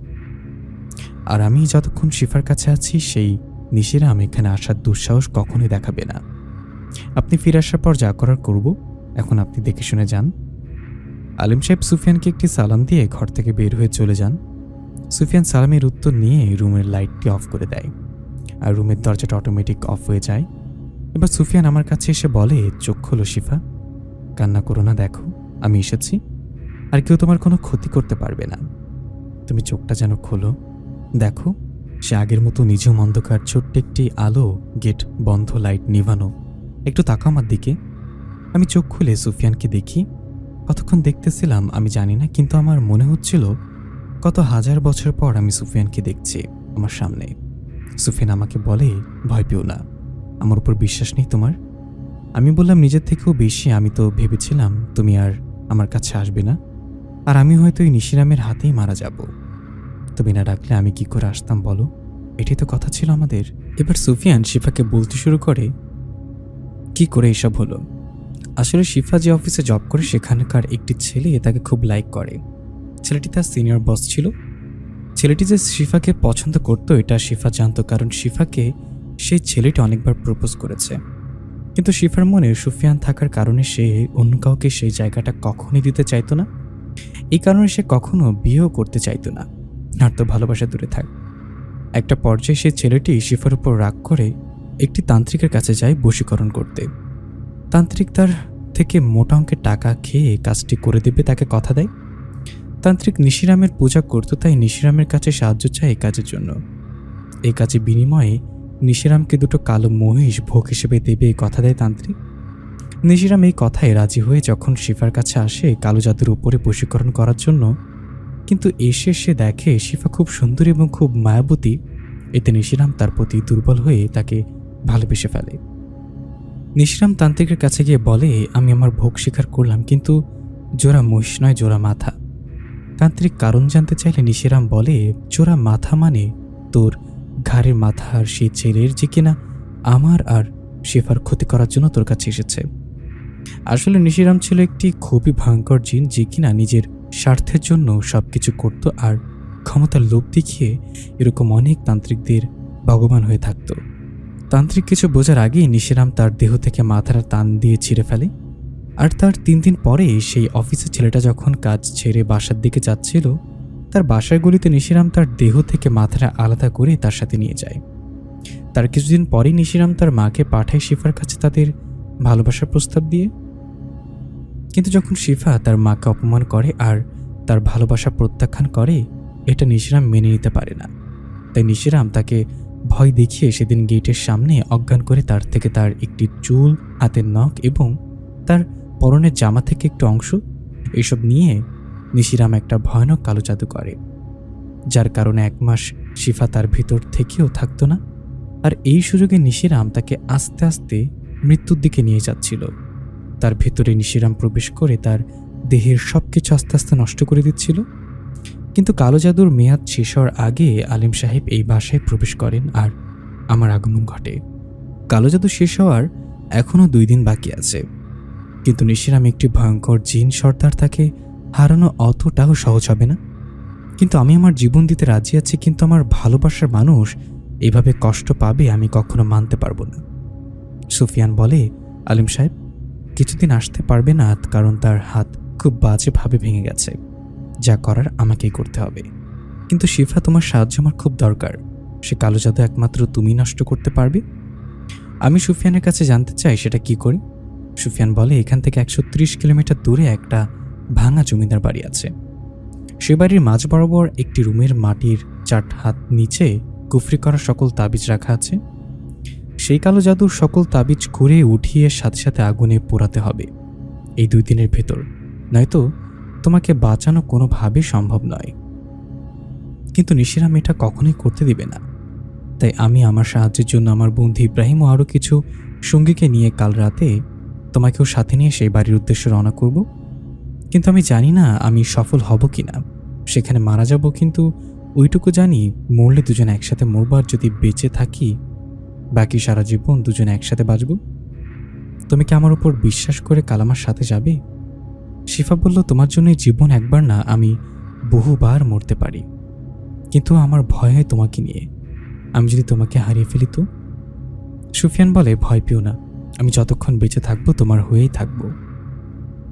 এই কথা শেষ করে সুফিয়ান উঠে দাঁড়ায় আর বলে, ফজরের আজান দেবে, তুমি নামাজ পড়ে আমাদের জন্য দোয়া করো। আজ রাতে আমরা একসাথে ওই বাড়িতে যাব। আর আগের মতোই ছোট্ট একটি আলোর আকার নিয়ে জানলা দিয়ে সে বের হয়ে গেল আর দূর থেকে ভেসে এলো, আসসালামু আলাইকুম, আল্লাহ হাফেজ। আমি তার সালামের উত্তর নিয়ে তাহাজ্জুদের নামাজ পড়ে ফজরের নামাজ পড়ে আল্লাহর কাছে দোয়া করছিলাম যাতে আল্লাহ পাক আমাদের উপর রহম করেন। আমি জানি না আজকে রাতের যুদ্ধে আমাদের জয় হবে কিনা, কিন্তু আল্লাহ পাকের সাহায্যটা আমাদের খুব দরকার। সকাল হলো, আমি আমার বাবা মা সবাই মিলে আলিম সাহেবকে দেখতে মেডিকেলে যাই। আলিম সাহেব আমার কাছে একান্তভাবে জানতে চায় সুফিয়ান কি বলেছে আর সে কি করতে চলেছে। আমি সুফিয়ানকে কথা দিয়েছিলাম আলিম সাহেবকে কিছু বলবো না, কারণ আলিম সাহেব এগুলো শুনলে আমাদের সাথে আসার জন্য অনুরোধ করবে আর এটা তার ক্ষতি নিয়ে আসবে জীবনে। তাই আমি আলিম সাহেবকে বলি তেমন কিছু না। সে বলেছে আপনি খুব দ্রুত সুস্থ হয়ে যাবেন আর আপনি আসার পর যা করার করবে। দিন শেষে রাত হলো, আমি এশার নামাজ পড়ে জায়নামাজে বসে আল্লাহ পাকের কাছে আমাদের জন্য সাহায্য চাই, কারণ আর কিছুক্ষণ পরে আমরা রওনা দেব সেই বাড়ির উদ্দেশ্যে। সুফিয়ান এসে ঘরের একপাশে বসেছিল, কারণ আমি নামাজে ছিলাম সে তাই আমাকে ডাকেনি। নামাজ শেষে আমি পেছনে ঘুরে দেখি সুফিয়ান আমার খাটের একপাশে বসে আছে। আমাকে দেখে সে সালাম দিল। আমি সালামের উত্তর নিয়ে তার সাথে বের হয়ে যাই। রাত যখন 12টা, বাবা আমার এক দুঃসম্পর্কের মামাকে বলে একটি গাড়ির ব্যবস্থা করে রেখেছিল, যে গাড়িতে করে আমরা সে গন্তব্যে পৌঁছাবো। আমি গাড়িতে উঠে বসি, সুফিয়ান আমার পাশেই ছিল। তাকে শুধু আমি দেখছিলাম, ড্রাইভার মামা তাকে দেখতেছিল না। ড্রাইভার মামা আমাকে বলে, এত রাত্রে যাওয়াটা কি ঠিক হবে? আমি বলি, বাবা তো আপনাকে সব কিছু জানিয়েছে, আর আপনি বিশ্বাস রাখুন আমি একা নই। হাইওয়ে থেকে সেই বাড়িটা অনেকটা ঝোপঝাড়ের ভিতর দিয়ে যেতে হয়। হাইওয়ে থেকে 10 মিনিট হাঁটার পরে সেই জমিদার পুরনো বাড়িটা দেখা যায়। তো গাড়ি সেখানে না যাওয়ার কারণে আর ড্রাইভার মামা গাড়ি থামায়, আমরা সাথে সাথে আসতে পারবে না বলে দেয়। এখন বলে কি করা যায় বলো ভাগ্নি? আমি বলি, মামা ভয় পাবেন না, আমার সাথে আমার বন্ধু, আমার আপন মানুষ আছে, আপনি এখানে গাড়ির সামনে বসুন। এই বলে আমি একটা টর্চ লাইট নিয়ে জঙ্গলের ভেতর দিয়ে হেঁটে চলছি। সুফিয়ান আমার সাথে হাঁটছিল। এর ভেতরে দূর থেকে একটি সালাম ভেসে এলো। সুফিয়ান দাঁড়িয়ে পড়ল। আমিও তার সাথে দাঁড়িয়ে পেছনে ঘুরে দেখি একটা সাদা জোব্বা বর্জিত মানুষ আমাদের দিকে আসতেছে। সুফিয়ান আমাকে বলে, শিফা তুমি ভয় পেও না, এরা আমার খুব ভালো বন্ধু, এই হলো ইব্রাহিম। সে আমাদের কাছে আসছেন আর সুফিয়ানের সাথে মোলাকাত করেন আর বলেন, সুফিয়ান তোমার এখনই বাড়ি যাওয়া খুব দরকার। কেন ইব্রাহিম, কি হয়েছে? তোমার বাবা মহারাজ হাবিবুল্লাহ সাহেব খুব অসুস্থ, তার হয়তো আর বেশি সময় নেই, তাই সে পৃথিবীর বুকে থাকার আগে তোমাদের গোত্রের সকল জিনের সামনে তোমাকে তাদের মহারাজ হিসেবে ঘোষণা করতে চাই। ইব্রাহিম বলে, তাহলে আমার এই কাজটি কে করবে? আর এই কাজটি আজ রাতে না করলে শিফার বাঁচবেন এরা তুমি জানো? ইব্রাহিম বলে, তুমি ভয় পেও না, আমি শিফার সাথে সেই বাড়িতে গিয়ে সেই ব্ল্যাক ম্যাজিকটি নষ্ট করে দেব। সুফিয়ান বলে, নিশরাম কিন্তু অনেক শক্তিশালী। ইব্রাহিম বলে, সুফিয়ান তুমি আমার উপর বিশ্বাস রাখতে পারো, আর আমার শক্তি সম্পর্কে তোমার অল্প হলেও ধারণা আছে। সুফিয়ান আমার দিকে তাকিয়ে বলে, তুমি ভয় পেও না, ইনি হচ্ছেন ইব্রাহিম। তোমার মনে আছে তোমাদের বাসায় অনেক আগে ইন্ডিয়া থেকে একজন বড় আলিম সাহেব এসেছিলেন, আর তার সাথে যোগাযোগ ছিল আমার বাবার বন্ধু বাদশা জিনের। ইব্রাহিম হচ্ছে সেই জিন সম্রাটের ছেলে। শিফা, তুমি ইব্রাহিমের সাথে সে বাড়ির উদ্দেশ্যে রওনা দাও, আমি খুব তাড়াতাড়ি ফিরে আসার চেষ্টা করব। তখন সুফিয়ান হাওয়ার সাথে মিশে গেল আর ইব্রাহিম ও আমি সেই বাড়ির উদ্দেশ্যে রওনা দিলাম। কিছুক্ষণ হাঁটার পর আমরা সে বাড়ির সামনে এসে দাঁড়াই। ইব্রাহিম আমাকে বলে, শিফা চলো, ওই কোনা রুমের 3 হাত মাটির নিচেই তোমার সেই কুফরি করা তাবিজগুলো আছে। আমরা সেই দিকে যাই। হঠাৎ করে চারিপাশে হাওয়া অন্যরকম হতে শুরু করে আর হাসির শব্দের চারিপাশ ভরে যায়। আস্তে আস্তে অনেক অবয়ব আমার চোখের সামনে সদৃশ্যমান হতে শুরু করে। ইব্রাহিম তার কোমর থেকে একটি তলোয়ার বের করে আর সেই কালো ছায়াগুলোর দিকে ঝাঁপিয়ে পড়ে। দেখতে দেখতে ইব্রাহিম এক এক করে সকল কালো ছায়াদের হত্যা করে। তারা মরার সময় একটি করে মরণ চিৎকার দিয়ে ছাই হয়ে উড়ে যাচ্ছিল। কিন্তু ইব্রাহিম আস্তে আস্তে অনেক দুর্বল হয়ে যাচ্ছিল, কারণ সে একা তাদের সাথে পেরে উঠছিল না। ইব্রাহিম আমাকে বলে, শিফা খুব দ্রুত করো, তুমি যাও, তুমি গিয়ে সেই তাবিজগুলো উঠিয়ে পুড়িয়ে ফেলো। আমি আমার ব্যাগ থেকে সেই অস্ত্রগুলো বের করি, যে মাটি খনন করা যায়। আমি খুব দ্রুত মাটি খনন করতে শুরু করি, আর ওইদিকে ইব্রাহিম তার জান প্রাণ দিয়ে রক্ষা করার চেষ্টা করে। একটা সময় সেই কালো জাদুর পুকরিটা আমার হাতে বাজে আর আমি কোনো মতে সেটাকে টেনে উপরে তুলি। ব্যাগ থেকে গ্যাস লাইটটা বের করে সেগুলোর ভেতরে আগুন দিতে যাব, এর ভেতরে আমাকে একটি হাওয়া ছুঁড়ে অন্যদিকে ফেলে দেয়। সেই কালো বিচ্ছিরি দেখতে লম্বা খুব শক্তিশালী চুলগুলো পেছনের দিকে ঝুঁটি করা। নিশিরাম এসে সে ইব্রাহিমকে এক হাত দিয়ে চুলে ধরে ফেলে দেয়। ইব্রাহিম সে অবয়বদের সাথে লড়াই করে খুব দুর্বল হয়ে গিয়েছিল, তাই সে মাটি থেকে উঠতে পারতেছিল না। সে কোনো রকম মাটি থেকে উঠে দাঁড়ায়। নিশরাম তাকে বলে, আমি জানি তুই কে আর কার ছেলে, তুই আমার দুশমন নস, তুই এখান থেকে চলে যা। আমি চাই না তোকে হত্যা করতে, কারণ তোকে হত্যা করলে আমাকে মরতে হবে, কারণ তোর বাবা আমাকে মেরে ফেলবে। তাই বলছি তুই এখান থেকে চলে যা, নয়তো আমি আমার মরণের কথা ভাববো না, তোকে আমি হত্যা করে ফেলবো। ইব্রাহিম নিশিরামের উদ্দেশ্যে বলে, মরলে বীরের মতো মরবো, কাপুরুষের মতো লুটিয়ে গুটিয়ে পালাবো না। নিশিরাম ইব্রাহিমকে বলে, এখানে টোটাল 2000 জিন আছে, আর তারা সবাই আমার গোলাম, আর তুই একা। তুই মাত্র 200 জিনকে হত্যা করেছিস, কিন্তু তুই সবাইকে হত্যা করতে পারবি না। তার আগেই তুই আমার হাতে মারা পড়বি। ইব্রাহিম আল্লাহু আকবার বলে নিশিরামের দিকে এগিয়ে যায়, কিন্তু তার সাথে থাকা অন্যান্য জিনগুলো তাকে ধরে মাটিতে ফেলে দেয়। আর নিশিরাম ইব্রাহিমের বুকে তলোয়ার ঢুকে দেয়, আর ইব্রাহিম আগুনের শিখা হয়ে উড়ে যায়। এর মানে ইব্রাহিম মারা গেছে। আমি খুব জোরে চিৎকার করে কান্না শুরু করে দেই। একটা পর্যায়ে নিশিরাম আমার দিকে তাকিয়ে বলে, তুই যখন আমার না, তুই আর কারুর হতে পারবি না। তোকে মেরে দরকার পড়লে আমি মহারাজ হাবিবুল্লাহ ও বাদশা জিনদের পুরো গোত্রের সাথে লড়াই করে বীরের মতো মারা যাব, কিন্তু তোকে আজ আমি আমার মায়ের উদ্দেশ্যে বলি দেব। তুই রেডি হ। এই বলে নিশিরাম তার তলোয়ারটি আবার হাতে তুলে নেয়, আর আমার দিকে হাসতে হাসতে এগিয়ে আসে। আমি পেছনে ঘুরে দৌড়িয়ে পালানোর চেষ্টা করলে নিশিরামের সাথে থাকা তার গোলামগুলো আমাকে ধরে মাটিতে শুইয়ে দেয়, আর আমার হাত পা শক্ত করে মাটির সাথে ধরে রাখে। নিশিরাম জয়মা কালী বলে আমার গলায় তার ছুরিটি চালাতে যাবে, এর ভেতর চারিপাশে থেকে সিংহা ও বাঁশি ঢোলের আওয়াজ আসতে থাকে, যেমনটা আগেরকার এক রাজা আরেক রাজাকে যুদ্ধের জন্য আহ্বান কিংবা যুদ্ধের ময়দানে তাদের সৈনিক মিলে যেমনটা বাঁশি ঢোল বাজিয়ে যুদ্ধ শুরু করেছে, তেমনটা চারিপাশে বাঁশি ঢোল বাজিয়ে অনেক পায়ের শব্দ আমাদের দিকে আসতে থাকে।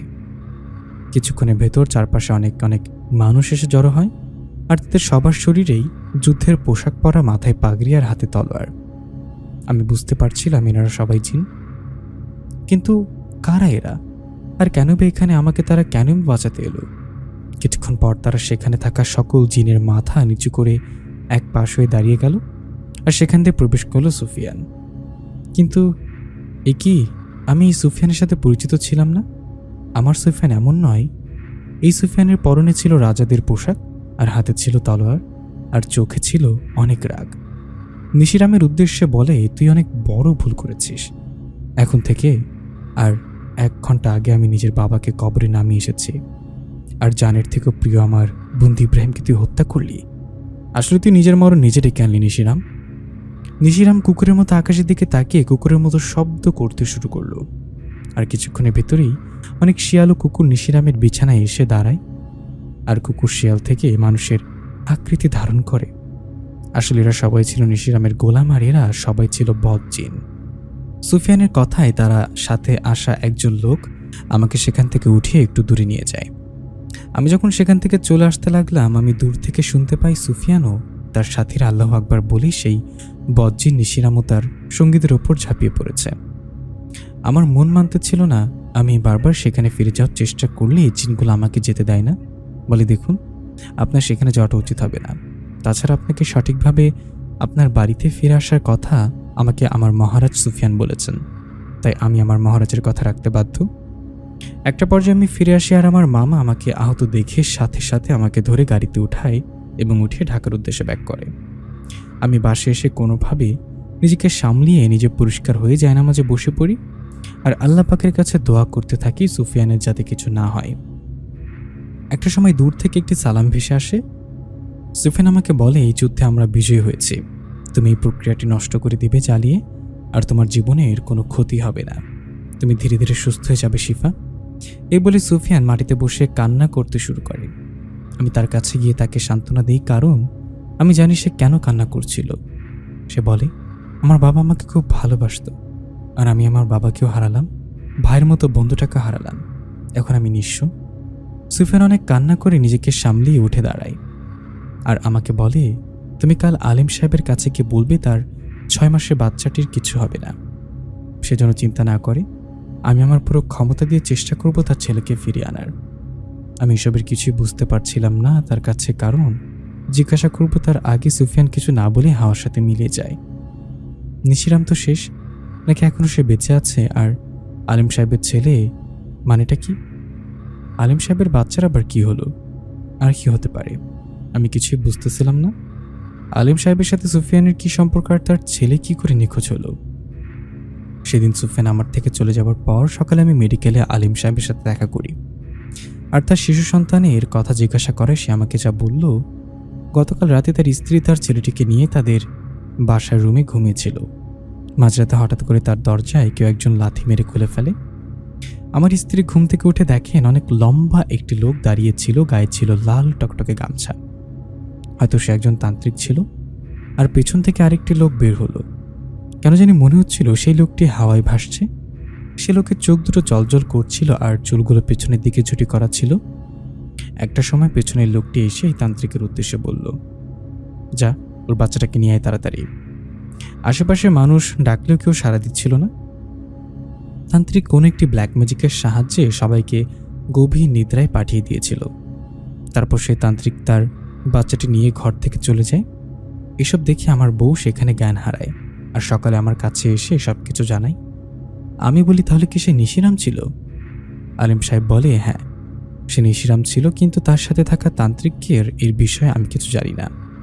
আলিম সাহেবের স্ত্রী অজ্ঞান হওয়ার আগে শুনতে পাচ্ছিল যে সুফিয়ানকে এসে বাচ্চাটাকে নিয়ে যেতে বলিস, আর একদিনের ভেতর যদি সে না আসে তাহলে বাচ্চার মাথা কেটে কালীমায়ের পুজো দেব। আলিম সাহেব আমাকে বলে, আমি তার বাচ্চার বিষয়ে কি করে জানলাম? আমি তাকে বলি, গতকাল রাতে আমি ও সুফিয়ান সেই জমিদার বাড়িতে গিয়েছিলাম আর কি কি হয়েছিল এটাও বলি। শেষ রাতে সুফিয়ান আমার কাছে এসে আলিম সাহেবের বিষয়ে কি কি বলেছে। আলিম সাহেবকে বলি, চিন্তা করবেন না, সুফিয়ান পুরোপুরি চেষ্টা করছে আপনার বাচ্চাটিকে নিয়ে আসার। আলিম সাহেব কান্না করতে করতে আল্লাহ পাকের কাছে সাহায্য চাইতে লাগলেন। আমি মেডিকেল থেকে বাসায় চলে আসি। দিনের আলো নিভিয়ে রাতের অন্ধকার নেমে এলো। সুফিয়ান কি তাহলে এই আলিম সাহেবের ছেলেটিকে বাঁচাতে পারল না? তাহলে কি ওই মাসুম বাচ্চাটা মারা পড়বে? কি দোষ ছিল সে বাচ্চাটার? আল্লাহ, তুমি সুফিয়ানের সহায় হন আর সেই বাচ্চাটাকে রক্ষা করেন। এসব ভাবতে ভাবতে ঈশার ওয়াক্ত চলে আসলো। আমি ঈশার নামাজ পড়ে কান্না করতে করতে জায়নামাজের উপর কখন যে ঘুমিয়ে গেলাম। ঘুম ভাঙল গভীর রাতে একটি সালামের শব্দে। কি ভাবছেন, সুফিয়ান এসেছে? প্রথমে আমি ওইটাই ভেবেছিলাম। আমি পেছনে ঘুরে দেখি একটি সাদা জুব্বা পরিহিত, মাথায় পাগড়ি একটি লোক দাঁড়ানো। আমার বুঝতে আর বাকি রইল না ইনি মানবজাতির কেউ নন, কারণ আমার দরজা ভেতর থেকে লক ছিল। আমি সেই লোকটির সালামের উত্তর নিই আর জানতে চাই কে সে। সে বলতে শুরু করেন, আমি মহারাজ সুফিয়ানের দেহলক্ষ্মীদের ভেতরের একজন। আমি তার কাছে জানতে চাই সুফিয়ান কোথায়, কি হয়েছে তার, সে কেন এলো না, আর বাচ্চাটা ঠিক আছে তো? ওই জিনটি আমাকে বলে, কিছু ঠিক নেই, তবে বাচ্চাটা ঠিক আছে। আমি বাচ্চাটাকে তার মার কাছে দিয়েই আপনার কাছে আসছি। আমি তার কাছে জানতে চাই কি হয়েছিল আর সুফিয়ান বা কোথায়। সেবার বলতে শুরু করলো, মহারাজ সুফিয়ানের আদেশে আমরা চারিদিকে সেই বাচ্চাটিকে খোঁজ নিতেছিলাম। একটা পর্যায়ে আমরা জানতে পারি কুমিল্লা শহরের কিছু জায়গা জুড়ে একটি ছোটোখাটো জঙ্গল আছে। সেখানে এসে বাচ্চাটিকে নিয়ে একটি মহাপুজোর আয়োজন করা হয়েছে। আর এই প্রযুক্তি যে করেছে তার নাম হচ্ছে তান্ত্রিক ভৈরব দাস। এই তান্ত্রিকটি জঘন্য কাজ করে থাকে আর অনেক শক্তিশালী জিন ও পিশাচকে তার দাস বানিয়ে রাখে। এই বাচ্চাটিকে আজ পূর্ণিমা রাতে সেই তান্ত্রিক তার কালী মায়ের পায়ে বলি দিবে। আর তার সাথে আছে নিশিরাম। আসলে সেদিন রাতের যুদ্ধে নিশিরাম যখন দেখল তার আজ মৃত্যু নিশ্চিত, তখনই সে সেখান থেকে পালায়। আর সেখান থেকে পালিয়ে এসে তান্ত্রিককে নিয়ে আলেম সাহেবের বাড়ি থেকে তার বাচ্চাটিকে উঠে নিয়ে যায়। সবকিছু শুনেই মহারাজ সুফিয়ান আমাদেরকে আদেশ করলেন সেখানে যাওয়ার জন্য, আর সে নিজেও যাবে আমাদেরকে জানিয়ে দিল।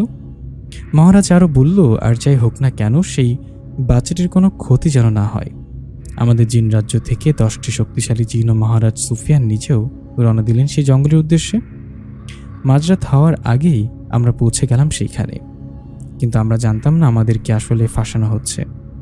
সেখানে গিয়ে মহারাজ সুফিয়ান তান্ত্রিকের উদ্দেশ্যে বলল, কসম আমার জানের মালিকের, তোকে আজকে ছাড়ব না। তোর সাথে যারা তোর যত চেলা ওই নিশিরামকে এখান থেকে মাটিতে জবাই করে যাব। মহারাজের কথা শুনে তান্ত্রিক হাসতে শুরু করলো, আরও বলতে শুরু করলো যে আমি জানি তুমি কি করতে পারো, এটাও জানি তুমি আমাদের সকলকে একাই মারতে পারবে। তোমার কি মনে হয় যে আমরা বোকা? তোমার কি মনে হয় আমরা বোকার মতো তোমাদের সাথে যুদ্ধ করব? এটা জেনেও যে এসে যুদ্ধে তার হাতে আমাদের মৃত্যু নিশ্চিত। মহারাজ সেই তান্ত্রিকের কাছে জানতে চাইল, তুই কি চাস? তান্ত্রিক বলল, আমি তোকে বন্দি করতে চাই আর তোকে আমার গোলাম বানাতে চাই। আমি যদি তোকে আমার গোলাম বানাতে পারি তাহলে তোর সাহায্যে আমি সব কাজ করাতে পারবো। মহারাজ সেই তান্ত্রিককে বলল, তুই আমাকে বন্দি করবি, ঠিক আছে, কর দেখি তোর কত শক্তি। সে তান্ত্রিক বলল, আমি কি মূর্খ নাকি তোকে বন্দি করতে যাই আর তুই আমাকে এখানে মেরে ফেলিস?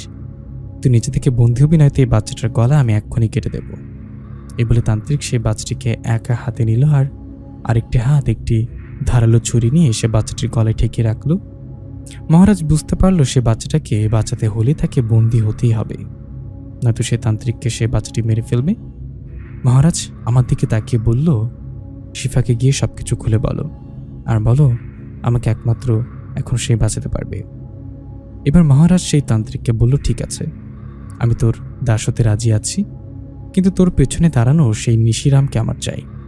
আমার ভাইয়ের মতো বন্ধু ইব্রাহিমকে হত্যা করেছে, তাই আমি এখনই তাকে হত্যা করব, কিন্তু তুই এতে বাধা দিতে পারবি না।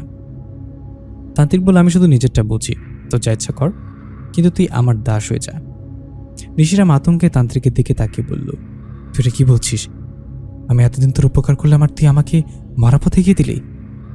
নিশিরামের কথা শেষ হওয়ার আগেই মহারাজ সুফিয়ান দ্রুত গতিতে তার কাছে গিয়ে তার গলা ধরে উপরে তুলে দুহাত দিয়ে তার শরীর ছিটে টুকরো করে দুভাগ করে দিল, আর আমাদের দিকে তাকিয়ে বলল, তান্ত্রিকের কাছ থেকে সে বাচ্চাটি নিয়ে নাও। এই কথা শেষ করে মহারাজ সুফিয়ান সেই বোতলবন্দি হয়ে গেল, আর তান্ত্রিক আমার হাতে সেই বাচ্চাটিকে তুলে দিয়ে এসে বোতলটি হাতে নিল আর পাগলের মতো হাসতে হাসতে বলতে শুরু করলো, আমি মহান তান্ত্রিক, আমার কাছে একটি জিন সওদাগর বন্দি। আমি কান্না করতে করতে সেই লোককে বললাম, আমি কি করে এখন তাকে বাঁচাবো? সে লোক আমাকে বলল, আপনি কাল আলেম সাহেবের বাসায় যাবেন, আমি রাতে সেখানে এসে আপনাদের সব বুঝিয়ে দিব কি করতে হবে আর কি করলে মহারাজ সুফিয়ান মুক্ত হবে, কিন্তু এই কাজটি যে করবে তার প্রাণ চলে যেতে পারে। আমি বললাম, তাকে মুক্ত করার জন্য আমি মরতে রাজি, আপনি দয়া করে আমাকে সবকিছু বুঝিয়ে দিবেন কি করলে আমার সুফিয়ান মুক্ত হবে। সে আমাকে একটি সালাম দিয়ে বলল, ফজরের আজান দিবে, আমাকে এখন যেতে হবে। আপনি আল্লাহ পাকের কাছে এই দোয়া চান, আমরাও দোয়া করব যাতে এই কাজে আপনি সফল হন। আমি কি পারবো সুফিয়ানকে মুক্ত করতে? সকাল হওয়ার সাথে সাথে আমি আলিম সাহেবের সাথে দেখা করি আর তার কাছে জানতে চাই, আপনার বাবুটা ঠিক আছে তো? আলিম সাহেব বলে, হ্যাঁ, কাল রাতে কেউ একজন বাবুটাকে গেটের বাইরে রেখে গেছে। আমি আলিম সাহেবকে সবকিছু খুলে বলি, সুফিয়ানের বিষয়, আর আলিম সাহেবের কাছে সাহায্য চাই। আলিম সাহেব আমাকে বলে, সে জিনটাকে স্মরণ করো যে কিনা তোমাকে বলেছে তুমি একমাত্র সুফিয়ানকে রক্ষা করতে পারবা। আমি আলিম সাহেবের রুমের লাইট অফ করে আলিম সাহেবের সাথে সূরার মাধ্যমে সেই জিনটাকে ডাকি। একটা পর্যায়ে একটি সালাম ভেসে আসে আর আমাদেরকে দেখা দেয়। আমরা সালামের উত্তর নিয়ে তার কাছে জানতে চাই কি কাজ করলে সুফিয়ান মুক্ত হবে। জিনটা আমাদেরকে বলে, খুব দ্রুত বাদশা জিনের সাথে আপনারা দুজন দেখা করুন। আমি বলি, তার সাথে আমরা কি করে দেখা করব? সে বলল, আপনাদের দুজনকে আজ রাতে আমি একটি জায়গায় নিয়ে যাব, তবে বাদশা জিনের সাথে শুধু শিফাই দেখা করতে পারবেন, কেননা শিফা এর আগেও জিনদের রাজ্যে একবার গিয়েছিল। তবে বাদশা জিন শিফার উপর খুব রেগে আছেন, কেননা তার একমাত্র সন্তান শিফার কারণে মারা গেছে। তবে সে খুব মুমিন ও খুব দয়ালু একজন জিন। শিফা যদি তার কাছে ঠিকভাবে ক্ষমা চাইতে পারে তাহলে সে তাকে মাফ করে দেবে। আর হ্যাঁ শিফা, তোমাকে বলছি, তুমি এর আগে আমাদের রাজ্যে এসে থাকলেও বাদশা জিনের রাজ্যে পুরোপুরি আলাদা, কারণ সেও তাদের গোত্রের সকলে গভীর সমুদ্রের তলে থাকে। আমি জানতে চাইলাম, তাহলে আমি সেখানে কিভাবে যাব? আমি তো আর একটি জিন না। সে বলে, সেটা রাত হলে জানতে পারবেন, আপনারা দুজন দয়া করে প্রস্তুত হয়ে থাকবেন। এই বলে সে জিনটি রুম থেকে চলে যায় আর আলিম সাহেব আমাকে কিছু আয়াত শেখাতে থাকে। আলিম সাহেব ভয় পাচ্ছিল, যেহেতু বাদশা জিনের ছেলে ইব্রাহিম আমার জন্য মারা গেছে, তাহলে বাদশা জিন হয়তোবা আমাকে সেখানে মেরে ফেলতে পারে। তাই সে আমাকে এমন কিছু আয়াত শেখাচ্ছে যেগুলো আর জিনদের উপরে পড়লে তারা আমার কোনো ক্ষতি করতে পারবে না। দিন শেষে রাত হয়ে এলো। গভীর রাত। আমি আজকে রাতে আলিম সাহেবের বাসায় ছিলাম। রাত ৩টার দিকে সেই জিনটি আমাদেরকে দেখা দেয় আর বলে তার পেছন পেছন আসার জন্য। আমি আলিম সাহেবের বাইকের পেছনে উঠে বসি আর আলিম সাহেব বাইক চালাচ্ছিলেন আর সেই জিনটি হাওয়ায় উড়ে উড়ে আসছিল আমাদের সাথে। আমি খুব ভয়ে ছিলাম, কারণ আমি একটি ছেলে নই, আমি একটি মেয়ে আর খুব দুর্বল। কিন্তু আলিম সাহেব যখন বুঝতে পারলো আমি ভয় পাচ্ছি, সে বলল, দেখো বোন, মেয়েরা কখনো দুর্বল নয়, মেয়েদের সাহস ছেলেদের থেকে অনেক বেশি। আর সুফিয়ান আমার জন্যই আমার সন্তানকে বাঁচাতে গিয়ে আজকে এত বড় বিপদের মুখে। আমি যদি জান দিয়েও তাকে বাঁচাতে পারতাম তাহলেও আমার কোনো আফসোস থাকতো না। তবে এই কাজটা তোমাকেই করতে হবে। একটা পর্যায়ে আমরা শহরের একটি এমন জায়গায় আসলাম যেখানে 4টি গল্লির মোড় ছিল আর এত রাত হওয়ার কারণে আশেপাশটা খুব নীরব ছিল। ওই জিনটা আমাকে বলল, আপনি ওই গাছটার নিচে দাঁড়ান শিফা। আর সে আলিম সাহেবকে বলল, আপনি আর আমি এখন এখান থেকে চলে যাব, কারণ তারা যদি কোনোভাবে বুঝতে পারে এখানে আপনি কিংবা আমি আছি, তাহলে আর আমাদের। আমি জিনটিকে প্রশ্ন করি, তারা বলতে কাদের কথা বলছেন আপনি? জিনটি বলে, পালকিওয়ালা। আমি বলি, পালকিওয়ালা মানে? এবার জিনটি বলতে শুরু করে, বাচ্চা জিনের রাজ্য ওর জন্য কিছু দরকারি জিনিস একটি পালকিওয়ালা বহন করে। সে বহরে মোট 10টি জিন থাকে, যারা কিনা ওই রাজ্যের খুব দরকারি জিনিস এই পৃথিবী থেকে নিয়ে আসা যাওয়া করে। সে বহরের প্রধানের নাম হল ইসমাইল। তার বয়স 380 বছর, আর সে খুব দয়ালু একজন জিন। তার কাছে তুমি যদি সাহায্য চাও আর সবকিছু খুলে বলো, অবশ্যই সে তোমাকে সাহায্য করবে। এই কথা বলে সেই জিনটি সেখান থেকে বিদায় নেয়, আর আলিম সাহেব ওইখান থেকে চলে যায়। রাত তখন 4:20। আমি বোরকা পরে সে ল্যাম্পপোস্টের নিচে দাঁড়ানো 4টি গল্লির মাঝখানে। একটা সময় অনেক দূর থেকে ফুরফুর ফুরফুর ফুর কিছু ভাইয়ের শব্দ আর গলার সাউন্ড আসছিল। দূর থেকে দেখা যাচ্ছিল সাদা কিছু একটা বস্তুকে কাঁধে নিয়ে আসছে, আর তাদের সামনে একটি বৃদ্ধ লোক এগিয়ে আসছে। তবে এরা পুরোপুরি মাটিতে হেঁটে হেঁটে আসছিল না, মাটি থেকে এক হাত উপরে হাওয়ায় ভেসে ভেসে আসছিল। এতে বোঝা যায় এরা কোনো সাধারণ মানুষ না। আসলে তারা সকলে জিন, যাদের কথা আমাকে বলেছিল। তারা যখন আমার কাছে আসে তারা বুঝতে পারছিল যে আমি তাদের দেখতে পারছি। এটা দেখে এসে সামনে থাকা বৃদ্ধ লোকটা আমার দিকে এগিয়ে আসে। আমি তাকে সালাম দিয়ে বলি, আপনি তো ইসমাইল। সেটা অবাক হয়ে বলে, তুমি কে মা, আর আমাকে কিভাবে চিনো, আর এত রাতে এখানে কি করছো? আমি কান্না করে দেই, এবং আমার চোখ ঢাকা ছিল বোরকার পর্দাতে। তারপরেও আমি খুব কান্না করছি। এটা সে বৃদ্ধ বুঝতে পারছিল। সে বলে, তুমি আমার মেয়ের মতো, অবশ্যই তুমি আমার কাছে এসেছো কোনো সাহায্যের জন্য। কি হয়েছে মা, তুমি আমাকে বলতে পারো বাবা ভেবে। আমি তাকে সকল কিছু খুলে বলি, আর এটাও বলি আমার আপনাদের বাদশা থেকে দেখা করাটা খুব দরকার, কারণ সে একমাত্র পারে সুফিয়ান কিভাবে আজাদ হবে সেটা বলতে। আমি তোমাকে আমাদের রাজ্যে নিয়ে যাব মা, এক কাজ করো। সে পেছনে ঘুরে তার সাথে থাকা লোকদেরকে বলল, এই পালকি নামাও। আর আমাকে বলল, যাও মা, ওই পালকিতে গিয়ে বসতে পারো। এক পাশে আর চোখটা বন্ধ রেখো। যতক্ষণ আমি তোমাকে চোখ খুলতে বলবো তুমি চোখ খুলবে না আর বেরো হবে না। আমি তার কথায় রাজি হয়ে পালকিতে গিয়ে বসি, আর আগের মতো পালকি চলা শুরু করে। একটা সময় আমার মনে হচ্ছিল আমি এমন কোনো জায়গায় আছি সেখানে খুব পাতায় যেমনটা সাগর পাড়ে আসলে পাওয়া যায়। আমি ফিল করতে পারছিলাম যে আমি কোনো সমুদ্র সৈকতের পাড়ে আছি। একটা সময় আমি বুঝতে পারছিলাম আমি বাড়িতে চলে যাচ্ছি, তবে আমি ভিজতেছি না কিংবা আমার শ্বাস নিতে কষ্ট হচ্ছে না। একটা পর্যায়ে ইসমাইল চাচা আমাকে বলেন, মা তুমি চোখ খুলো, বাইরে চলে এসো। ইসমাইল চাচার কথা শুনে আমি আর দেখি এটা কোনো একটা ছোট্ট দ্বীপ। সমুদ্র চলে গেছে দূরে, কোথাও কিছু দেখা যাচ্ছে না, কিন্তু এটা দেখতে দ্বীপ, এটা বোঝা যাচ্ছে। সবথেকে অবাক করার বিষয় এটা ছিল, এই দ্বীপের চারিপাশের আলো জ্বলছিল। কিন্তু এটা কি করে সম্ভব? এখানে তো কারেন্ট আসা কোনোভাবে পসিবল না। আবার চিন্তা করলাম এটা তো জিনদের একটি শহর। ইসমাইল চাচা তার সাথে থাকা সাথীদের বলল, তোমরা এগুলো রাজপ্রাসাদের গোডাউনে নিয়ে যাও। আর আমাকে বলল, শিফা মা তুমি আমার সাথে আসো, বাচ্চার সাথে দেখা করিয়ে দিই। আমি খুব ভয় পাচ্ছিলাম। এই দেখি ইসমাইল চাচা আমাকে বলল, তোমাকে তো বলেছি আমি তোমার বাবার মতো, আর যাই হোক তোমার কোনো ক্ষতি হতে দেব না। হ্যাঁ আমি জানি তোমার কারণেই আমাদের এই রাজ্যের একমাত্র বংশধর মারা গেছে, তবে এটাতে তোমার কোনো দোষ ছিল না। তুমি নির্দ্বিধায় হয়ে আমার সাথে আসো, যা হবে আমি দেখব। চাচার কথা শুনে আমি একটু সাহস পাই, তার সাথে হাঁটা দিই। গভীর রাত হলেও পুরো দিকটা মনে হচ্ছিল আলোতে জ্বলজ্বল করছে। একটা পর্যায়ে সেই দ্বীপের জঙ্গলের মাঝ বরাবর আমি একটি বাসা দেখতে পাই। বাসাদের গেট অনেক দাঁড়িয়ে আছে, তারা হাওয়াতে ভাসছে এবং প্রাসাদের চারিপাশে পাহারা দিচ্ছে। এই প্রহরীদের ভেতরে একটি প্রহরী আমার দিকে এগিয়ে এলো আর ইসমাইল চাচাকে সালাম দিয়ে বলল, এটা কি করলেন চাচা? এটা তো একটা মানব সন্তান, আর একে আমাদের রাজ্যে আপনি কেন বা নিয়ে এলেন? চাচা বলল, এটা আমার মেয়ে, আর সে বাচ্চার সাথে দেখা করতে নিয়ে এসেছি, তুমি পথ ছাড়ো। এইসব কথায় তারা উর্দু কিংবা আরবিতে বলতেছিল। আপনাদের বোঝার সুবিধার্থে আমি বাংলায় বলছি। সে প্রহরীটি বলল, নেই হো সাকতা, আগে আমি মহারাজকে সব জানাবো, সে যদি বলে তাহলে আপনারা ভেতরে আসতে পারবেন। এবার ইসমাইল চাচা রেগে গিয়ে বলল, বদতমিজ, তোমারা ইতনা হিম্মত তুম হামকো রোক রহি হো? তুমি জানো আমি মহারাজের কত আপনজন, এখন আমার পথ ছাড়ো, না তো তোমার জন্য ভালো হবে না। সেই পরী মাথা নিচু করে সেখান থেকে চলে যায়, আর চাচা আমাকে নিয়ে প্রাসাদের ভেতরে প্রবেশ করে। আমাকে দেখে ওনাদের বাদশা যে কি তার পাহারাদেরদের আমাদের হত্যা করার জন্য আদেশ দেয়। আমি যে কিছু বোঝাবো তার কাছে ক্ষমা চাইব, এই সুযোগটাও সে আমাকে দেয় না। কিন্তু ইসমাইল চাচা আমাকে তার পেছনে এনে সে সামনে এসে দাঁড়ায় আর বলে, কসম আমার উপরওয়ালার, যে কিনা এক পাও আগাবে হয়তো সে বাঁচবে, নয়তো আমি বাঁচব। বাদশা ইসমাইল চাচাকে অনেক সম্মান করত, তাই সে পাহারাদারদের সেখান থেকে সরিয়ে নিয়ে চাচার সামনে এসে দাঁড়িয়ে জানতে চায়, এসবের মানে কি চাচা?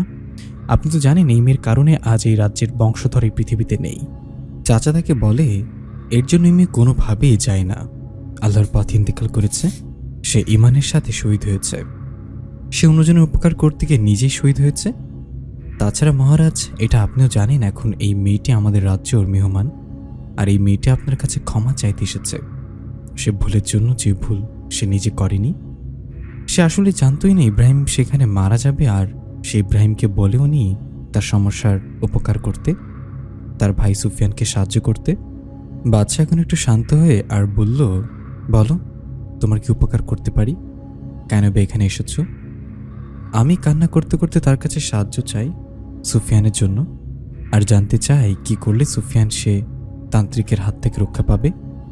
বাদশা আমাকে বলে সে তান্ত্রিক বহু জিনকে বন্দি করেছে, সুফিয়ানকে চাইলে সে বন্ধ করতে পারত না, তবে এখানে সুফিয়ান নিজে থেকেই বন্দী হয়েছে।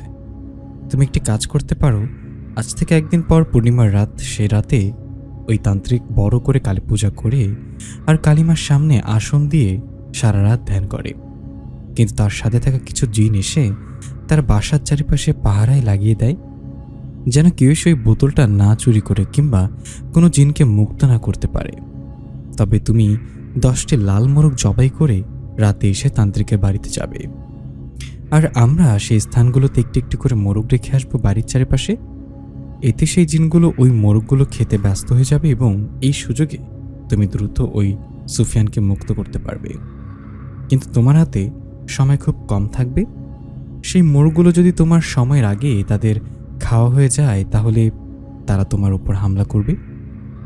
তান্ত্রিক তার বাড়ির চারপাশে এমন কিছু কাজ করে রেখেছে, আমি কিংবা আমার সাথে থাকা কোনো পাহারাদার তোমার সাথে যেতে পারবে না। যা করার একমাত্র তোমাকে করতে হবে সে অল্প সময়ের ভেতরে।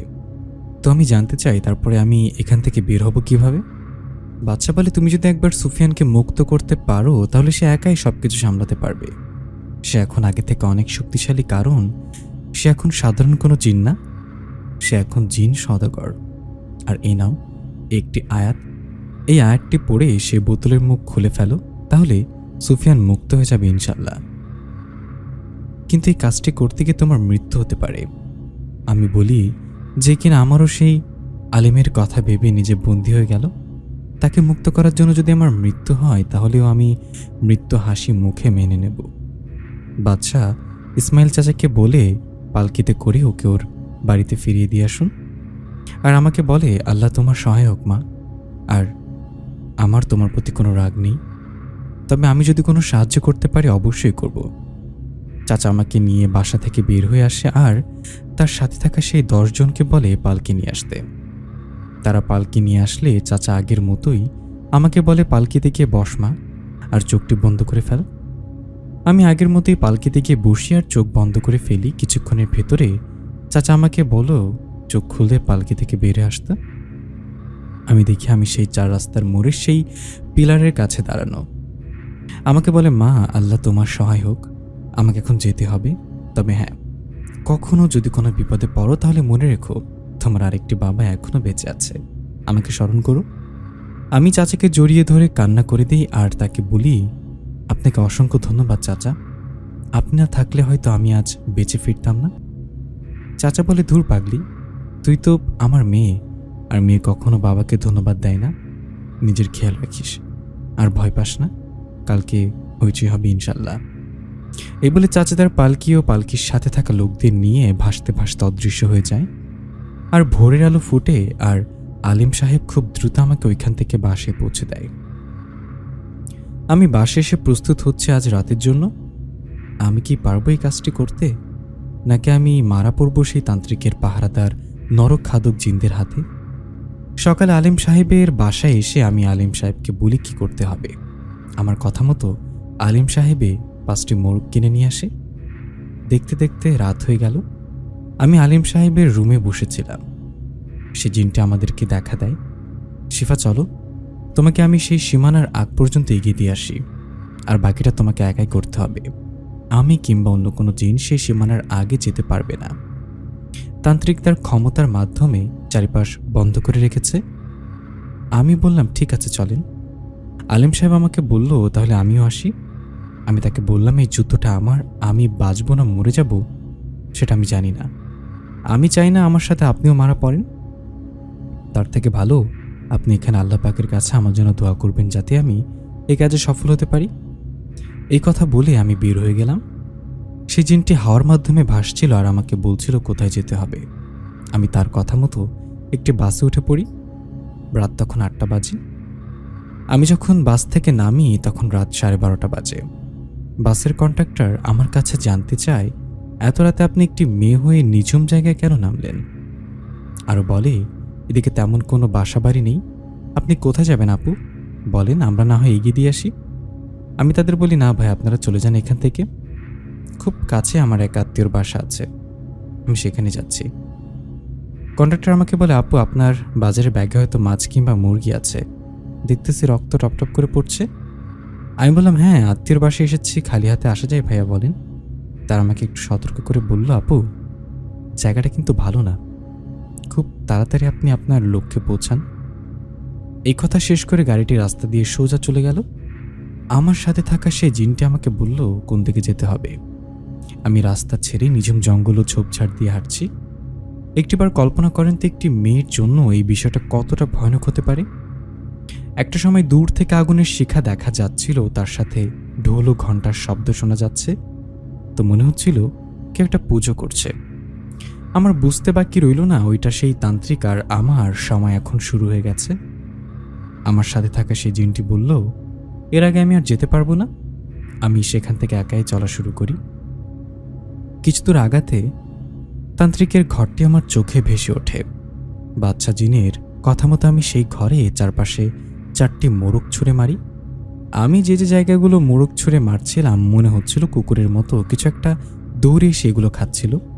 আমি সময় নষ্ট না করে তান্ত্রিকের ঘরে ঢুকে পড়ি। ঘরের হারিকেনের আলোতে একটি পাশে আমি একটি কাঠের বক্স দেখতে পাই। আমি দ্রুত সেই বক্সটি খুলে ফেলে আর দেখতে পাই সেখানে অনেকগুলো কাচের বোতল। আমি খুব বিপদে পড়ে যাই, এখান থেকে সুফিয়ান কোন কাচের বোতলটায় বন্দি আমি বুঝতে পারছিলাম না ঠিক। তখনই বাইরে থেকে আমি ফিসফিস আওয়াজ শুনতে পাই, কেউ একটা হয়তো ঘরে ঢুকেছে, চালু করে চল। আর আমি একটা জিনিস লক্ষ্য করি, এতগুলো কাচের বোতলের ভেতরে একটি কাচের বোতলে একটি সাদা ধরনের একটি আলো জ্বলছে ও নিভছে। আমি তাড়াতাড়ি সে বোতলটা হাতে নিই।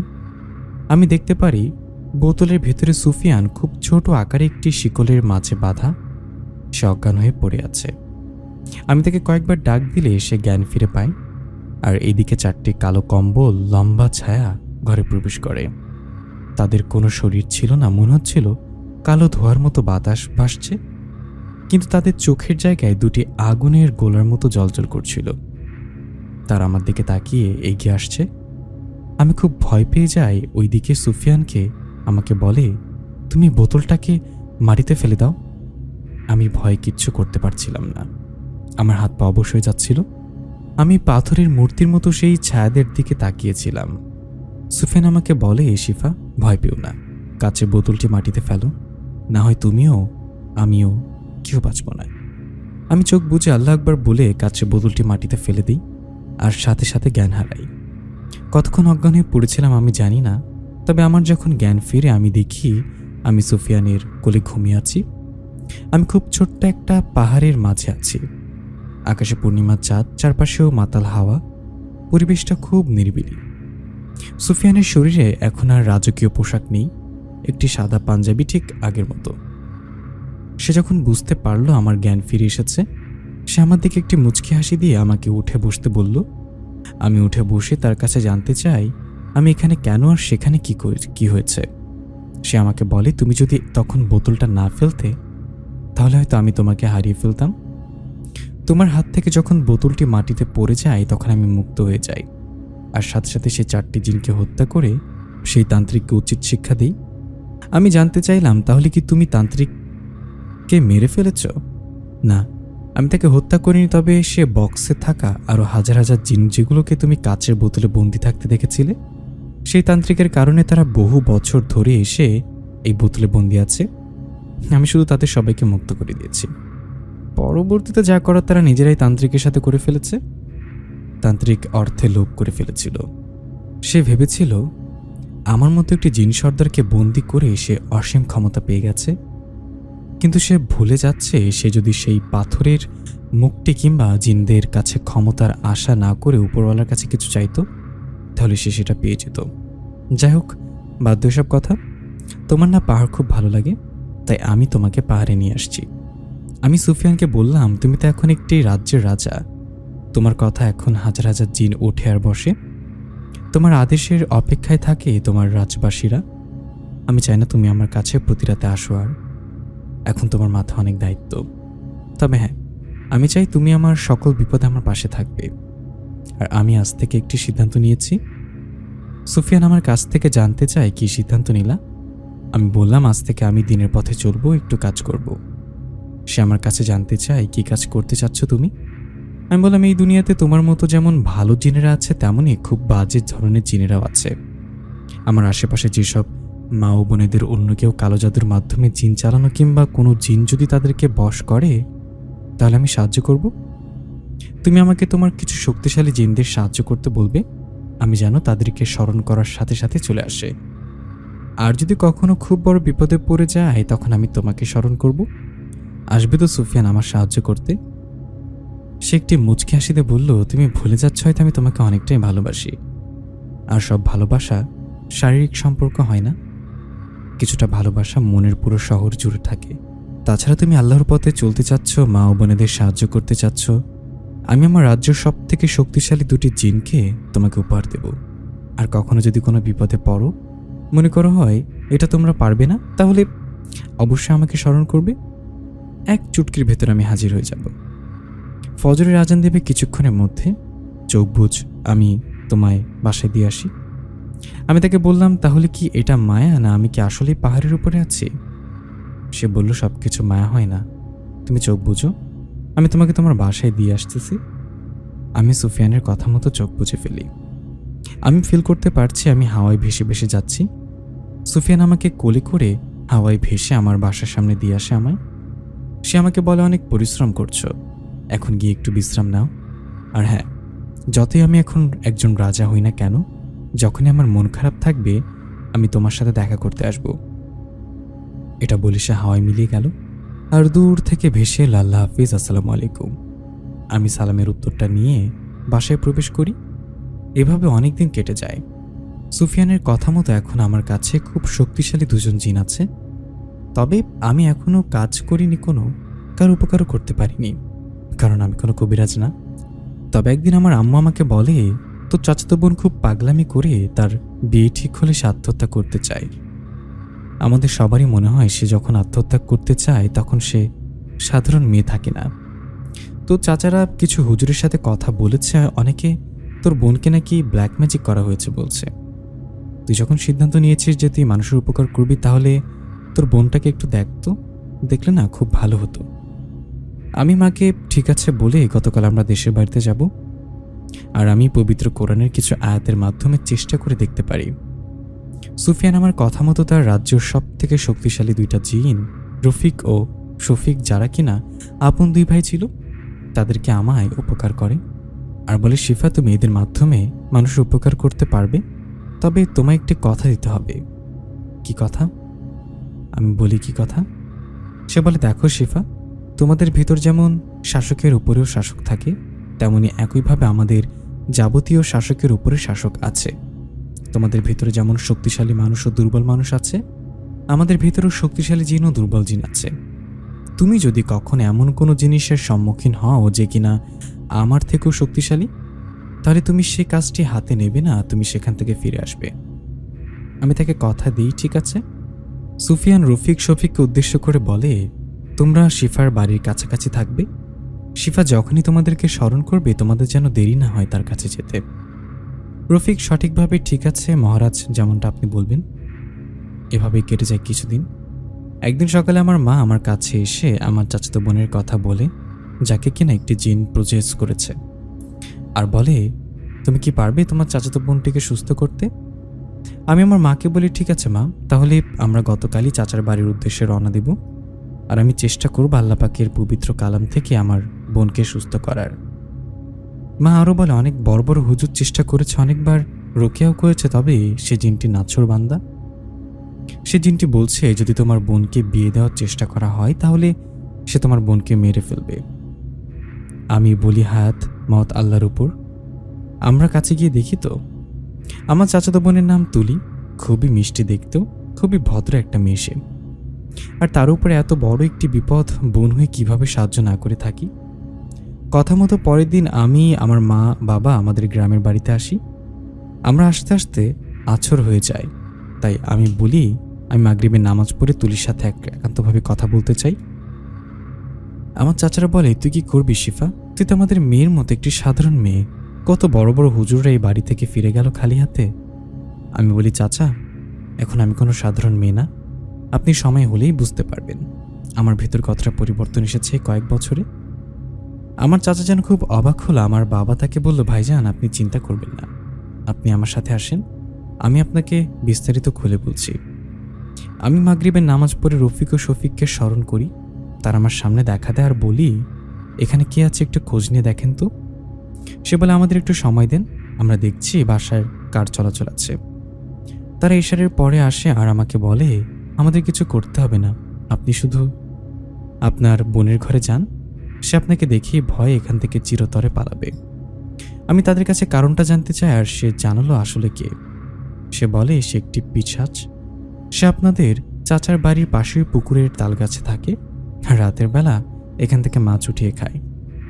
তবে কিছুদিন আগে যখন আপনার বোন চুল খোলা রেখে সন্ধ্যাবেলায় সেই পুকুরের পানি আনতে গিয়েছিল, তখনই সে তাকে পছন্দ করে আর তার উপরে ভর করে। তবে ভয় পাবেন না, তার শক্তি আমাদের তুলনায় খুবই কম। আপনি যখন আপনার বোনের রুমে প্রবেশ করবেন, সে তখন বুঝে যাবে আপনার সাথে আমরা আছি, তখনই সে ভয়ে আপনার কাছে মাপ চেয়ে বাসা থেকে পালাবে। আমরা এখন আসি, আমাদের কাজ এখানেই শেষ, আর কোনো দরকার হলে অবশ্যই আমাকে স্মরণ করবেন। আমি বলি, ঠিক আছে, তোমরা তাহলে এখন এসো। তাদেরকে বিদায় দেওয়ার পর আমি আমার বোনের রুমে প্রবেশ করি। চাচা, বাবা, মা, চাচিরা সবাই বাইরে দাঁড়িয়েছিল। আমি ঘরে প্রবেশ করে ঘরের গেট লাগিয়ে দিই। আমি আমার বোনের হাতের আঙ্গুল ধরে কোরআনের কিছু আয়াত পাঠ করি আর সেই পিশাচটাকে আহ্বান করি। কিছুক্ষণের ভিতর সে আমার বোনের ভেতর প্রবেশ করার আকুতি মিনতি শুরু করে বলে আর বলতে থাকে, আমাকে মাফ করবেন, আমি আসলে জানতাম না এটা আপনার বোন, আমাকে মাফ করবেন, আমি আর কোনোদিনও আপনার বোনকে বিরক্ত করব না, আমাকে মাফ করবেন, আমাকে মারবেন না। আসলে সেই পিশাচটি বুঝে গেছে আমার কাছে কে আছে আর আমি এখানে কোন কাজের জন্য এসেছি। আমি বলি, ঠিক আছে, যেহেতু তোমার ভুল বুঝে নিয়েছো, তাহলে আমি শুধু শুধু তোমাকে হত্যা কেনই বা করব। কিন্তু মনে রেখো, দ্বিতীয়বার যদি কখনো ওই বাড়িতে বা আমার বোনকে বিরক্ত করো, তাহলে সেদিনই হবে তোমার শেষ দিন। সে আমাকে ধন্যবাদ দিয়ে ও আমার কাছে মাপ চেয়ে সেখান থেকে চলে যায়, আর আমার বোন জ্ঞান হারিয়ে পড়ে যায়। আমি বাইরে থেকে চাচি ও আম্মুকে ঘরে প্রবেশ করতে বলি। যারা প্রবেশ করে আমার বোনের সামনে বসে, আর আমি ঘর থেকে বের হয়ে চাচাজানকে বলি, আজকের পর থেকে তুলিকার কাউকে দেখাতে হবে না, সে সম্পূর্ণ ঠিক আছে, আপনি চাইলেই তার বিয়ে ঠিক করতে পারেন। চাচাজান খুব অবাক হয়ে যায় আর আমার দিকে তাকিয়ে থাকে।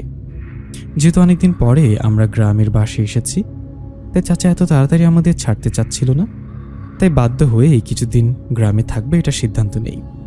ওইদিকে গ্রামের লোটালুটি পড়ে যায় যে এখানে এত হুজুরা হার মেনে চলে গেল, সেখানে কিনা ঢাকা থেকে তার চাচাতো বোন এসে তার বোনকে সুস্থ করে ফেলল। তারা ভাবে আমি অনেক বড় একজন কবিরাজ। হঠাৎ করে বিকেলবেলা আমার চাচাতো ভাই এসে বলল, শিফা আপু, আমাদের গ্রামের সব থেকে বড় মাদ্রাসার প্রধান শিক্ষক ও বড় হুজুর তোমার সাথে দেখা করতে চায়। আমি বললাম, সে আমার সাথে কেন দেখা করবে? সে বলে, আপু, সে তোমার সাথে কিছু কথা বলতে চায়, যদি তুমি অনুমতি দাও তাহলে আজ বিকেলে সে বাসায় আসবে। আমার দিকে এগিয়ে এসে বলল, সে খুব ভালো মানুষ ও সম্মানী মানুষ, যেহেতু তোমার সাথে দেখা করতে চেয়েছে অবশ্যই কোনো কারণ আছে। আমি বললাম, ঠিক আছে, তাহলে এক কাজ করো, আজকে তাকে আসতে বলেন, আমি মাগরিবের পরে ইনশাল্লাহ তার সাথে কথা বলবো। চাচাতো ভাই আমার থেকে বিদায় নিয়ে সেই বড় হুজুরের কাছে চলে গেল। মাগরিবের আজান হলো, আমি নামাজ পড়ে আল্লাহর কাছে দোয়া করছি। দোয়া শেষ করে যখন আমি উঠি আর আমার চাচির ঘরে আসি, কিছুক্ষণের মধ্যে আমি শুনতে পাই বড় হুজুর বাসায় এসেছে। আমি হুজুরের রুমে যাই আর তাকে সালাম দিই, আর তার কাছে জানতে চাই, হুজুর আপনি নাকি আমার সাথে দেখা করতে চেয়েছেন? হুজুর আমাকে বলে, হ্যাঁ মা, আমি তোমার সাথে দেখা করতে চেয়েছি, তোমার সাথে আমার কিছু কথা ছিল। আমি বললাম, হ্যাঁ হুজুর বলেন, কি কথা জানতে চান আপনি? হুজুর বলল, মা তোমার বোনটিকে সুস্থ করার জন্য আমিও এই বাসায় এসেছিলাম, তবে সেই পিশাচটির শক্তির সাথে পেরে উঠিনি। আসলে মা, আমাদের মাদ্রাসায় কিছু জিনের সন্তান পড়াশোনা করে, তাদের বাবাদের সাহায্য নিয়ে আমি কিছু কাজ করি। তারা এসেছিল তোমার বোনের এই সমস্যাটা দূর করতে। তবে মা, তুমি তো জানোই জিনদের ভেতরও শক্তিশালী ও দুর্বল জিন থাকে, তাই তারাও হার মেনে যায় সেই নর পিশাচের কাছে। তবে আমি আজই শুনতে পেলাম তুমি নাকি ঢাকা থেকে এসে একদিনেই তোমার বোনকে সুস্থ করে ফেলেছ। আমি খুব অবাক হলাম এবং রাতে আমার জিনদের মাধ্যমে জানতে পারলাম তোমার সাথে খুব শক্তিশালী জিনের আলাপ আছে। শুধু এই না, তাদের মহারাজ ও বিশেষ একজনের সাথে তোমার ভালো সম্পর্ক। মা, তোমার কাছে একটা সাহায্য দরকার, আসলে আমার জন্য না, একটি মেয়ের জন্য। আমি হুজুরের কাছে জানতে চাই, হুজুর কিসের সাহায্য আর কিসের বা মেয়ে, আমাকে বিষয়টা একটু খুলে বলে খুব ভালো হতো। এবার হুজুর বলতে শুরু করে, কিছুদিন আগে আমি একটি রোগী দেখতে যাই। মেয়েটি নাকি এখন আর ঘরে থাকতে চায় না, সে নাকি রাত হলেই বের হয়ে যেতে চায়। তাই তার বাবা মা আমার মাদ্রাসায় এসে আমাকে অনেক অনুরোধ করে যাতে তার মেয়েটিকে একবার দেখি। তাই আমি তাদের সাথে তার বাড়িতে আসি আর কোরআনের আয়াত বা কোরআনের সাহায্যের মাধ্যমে এসে জিনটিকে উপস্থিত করি। তখন সে রুমে আমার সাথে সবথেকে শক্তিশালী এবং আমার বন্ধু সুলেমান ছিল। সে একজন জিন আর আমার সবথেকে কাছের জিন ছিল। সে আমার খুব ভালো বন্ধু ছিল এবং সবসময় আমার পাশে থাকতো। আমি তার সাহায্যে সেই মেয়েটিকে সুস্থ করি। তবে সেদিন রাতে আমি আমার বাসায় ঘুমাচ্ছিলাম, হঠাৎ কেউ একটা জোরে জোরে আমার রুমের দরজায় বাড়ি দিতে থাকে। আমি বুঝে যে এটা কোনো মানুষ না, কারণ এত রাতে এই বেয়াদবি কোনো মানুষ করবে না। তাই আমি শরীরটি বন্ধ করে দরজা খুলে দিই। আমি কাউকে দেখতে পাই না, কিন্তু দূরে আমি আমার বন্ধু সুলেমানকে দেখতে পাই, আর তার পেছনে আরেকটি লোককে আমি দেখতে পাই, যার কিনারা 3টি চোখ ছিল। আসলে তার 2টি চোখ বাদেও আরেকটি চোখ ছিল, যেটা কিনা তার কপালের মাঝ বরাবর ছিল, আর হাতে ছিল একটি চাবুক, যেমনটা আগের দিনের রাজা বাদশারা ব্যবহার করত। সে লোকটির ইশারায় তার 2 পাশ থেকে আরও কিছু লোক বেরিয়ে এলো, আর সেই লোকটির আদেশে আমার বন্ধু সুলেমানকে মাটিতে সরিয়ে দিল। আর সেই লোকটি তার হাতে রাখা চাবুকটি তার আরেকটি গোলামের হাত কাছে দিল আর আমার বন্ধুকে আঘাত করতে বলল। আর আমার বন্ধুকে অনেকবার চাবুকের আঘাত করে, আর সেই লোকটি একটি চেয়ারে বসে বসে সেগুলো উপভোগ করছে। আমি আমার বন্ধুর কাছে যেতে পারছি না, একটি মায়ার দেয়াল আমাকে আটকে রেখেছে। আমি শুধু আমার বন্ধুর আত্মচিৎকার শুনছিলাম আর মাটিতে বসে কান্না করছি। একটা পর্যায়ে এসে সিংহাসনে বসে লোকটি বলল, থামো, আর বললে, এই গোলামের বাচ্চার এত বড় সাহস, সে আমার লোককে ভয় দেখায় যে তাকে হত্যা করবে। আসলে সেই জিনটির কথা বলছিল, যেটা কিনা সে মেয়েটিকে প্রজেস করেছিল। এই বলে তার কোমর থেকে একটি তরবারি বের করে আমার বন্ধুর গলায় একটি ছুরি চালিয়ে দেয় সেই লোকটি। সাথে সাথে আমার বন্ধুর মৃত্যু চিৎকার দিয়ে সেখান থেকে ছাই হয়ে উড়ে যায়। আমি বুঝতে পারি সে আমার বন্ধুকে হত্যা করেছে। এবার সেই লোকটি আমার কাছে এগিয়ে আসে আর তার পেছনে এসেই তার গোলামগুলো আমার দিকে এগিয়ে আসে। সেই লোকটি আমার কাছে এসে বলে, আমার নাম ভগবান, তোদের মতো কত মূর্খের ভগবান হয়ে থাকি আমি। আমার বাসস্থান গহীন জঙ্গলে, আমার গোলাম অহরহ, তারা আমার শক্তিকে এসব করে। আমার সকল খেলামেলার প্রতি পূর্ণিমার আগে একটি করে মেয়েদের প্রজেস করে, আর মধ্য পূর্ণিমার তাদেরকে সুসাইড করতে বাধ্য করে। এভাবে আমি সে মেয়েদেরকে বলিয়ে দিই আর আমার খোদা শয়তানের কাছে। এইসবের বিনিময়ে শয়তান আমাকে আরও শক্তিশালী করে দেয়। তোর এত বড় সাহস, তুই তোর সামান্য ওই চালা মিলে আমার কাজে বাধা দিতে এসেছিস? যা, ওই মেয়েটিকে তো আমি ছেড়ে দিয়েছি, অন্য একটি মেয়ে আছে, এখন তোর মেয়েকে আমার লোক প্রজেস করবে। তোর যদি শক্তি থাকে তাহলে তুই আটকা বা তোর মেয়েকে বাঁচা। এটা বলে সেখান থেকে তারা সবাই উধাও হয়ে যায়। আমি আমার সন্ধানে সকল জিনদের সাহায্য চাই। তবে সেই নরখাদকের কথা শুনে সবাই পিছিয়ে আসে। আমি আমার থেকে বড় আলেমদের সন্ধান করে এবং সবাইকে যখন এই কথাটি বলি, তারা কেউ এই কাজটি হাতে নেয় না। মা, আমি যখন শুনলাম তোমার সাথে এমন কারো যোগাযোগ আছে যে কিনা আমার মেয়েটিকে বাঁচাতে পারবে, তাই নিজেকে আজ আর ধরে রাখতে পারলাম না। মা, আমি তোমার পায়ে ধরছি, তুমি আমাকে সাহায্য করো। আমি বললাম, ছি ছি হুজুর, উঠুন উঠুন, আমি আমার পুরোটা দিয়ে চেষ্টা করব আজও আমি এই বিষয়ে তার সাথে কথা বলবো। আপনি নিশ্চিন্তায় বাসায় যান, আমি কাল সকালে আপনার সাথে দেখা করতে আসবো। তাহলে কি আমি পারবো সে হুজুরের মেয়েকে বাঁচাতে? সুফিয়ান তো বলেছিল এমন কোনো রাজার সাথে যেন আমার যুদ্ধ না যায়, তবে এটা সেই মেয়েটার বাঁচা মরার বিষয়। বড় হুজুরকে বাসা থেকে বিদায় করে দিয়ে গভীর রাতে তাহাজ্জুদের নামাজ শেষ করে আমি রফিক ও শফিককে স্মরণ করি। তারা আমার সামনে দেখা দেয়। আমি তাদেরকে সবকিছু খুলে বলি আর সেই ভগবানের বিষয় জানতে চাই। তারা আমাকে বলে, আপনি আমাদের 2 দিন সময় দেন, আমরা চারিপাশে সবকিছুর খবর নিয়ে আপনাকে জানাবো।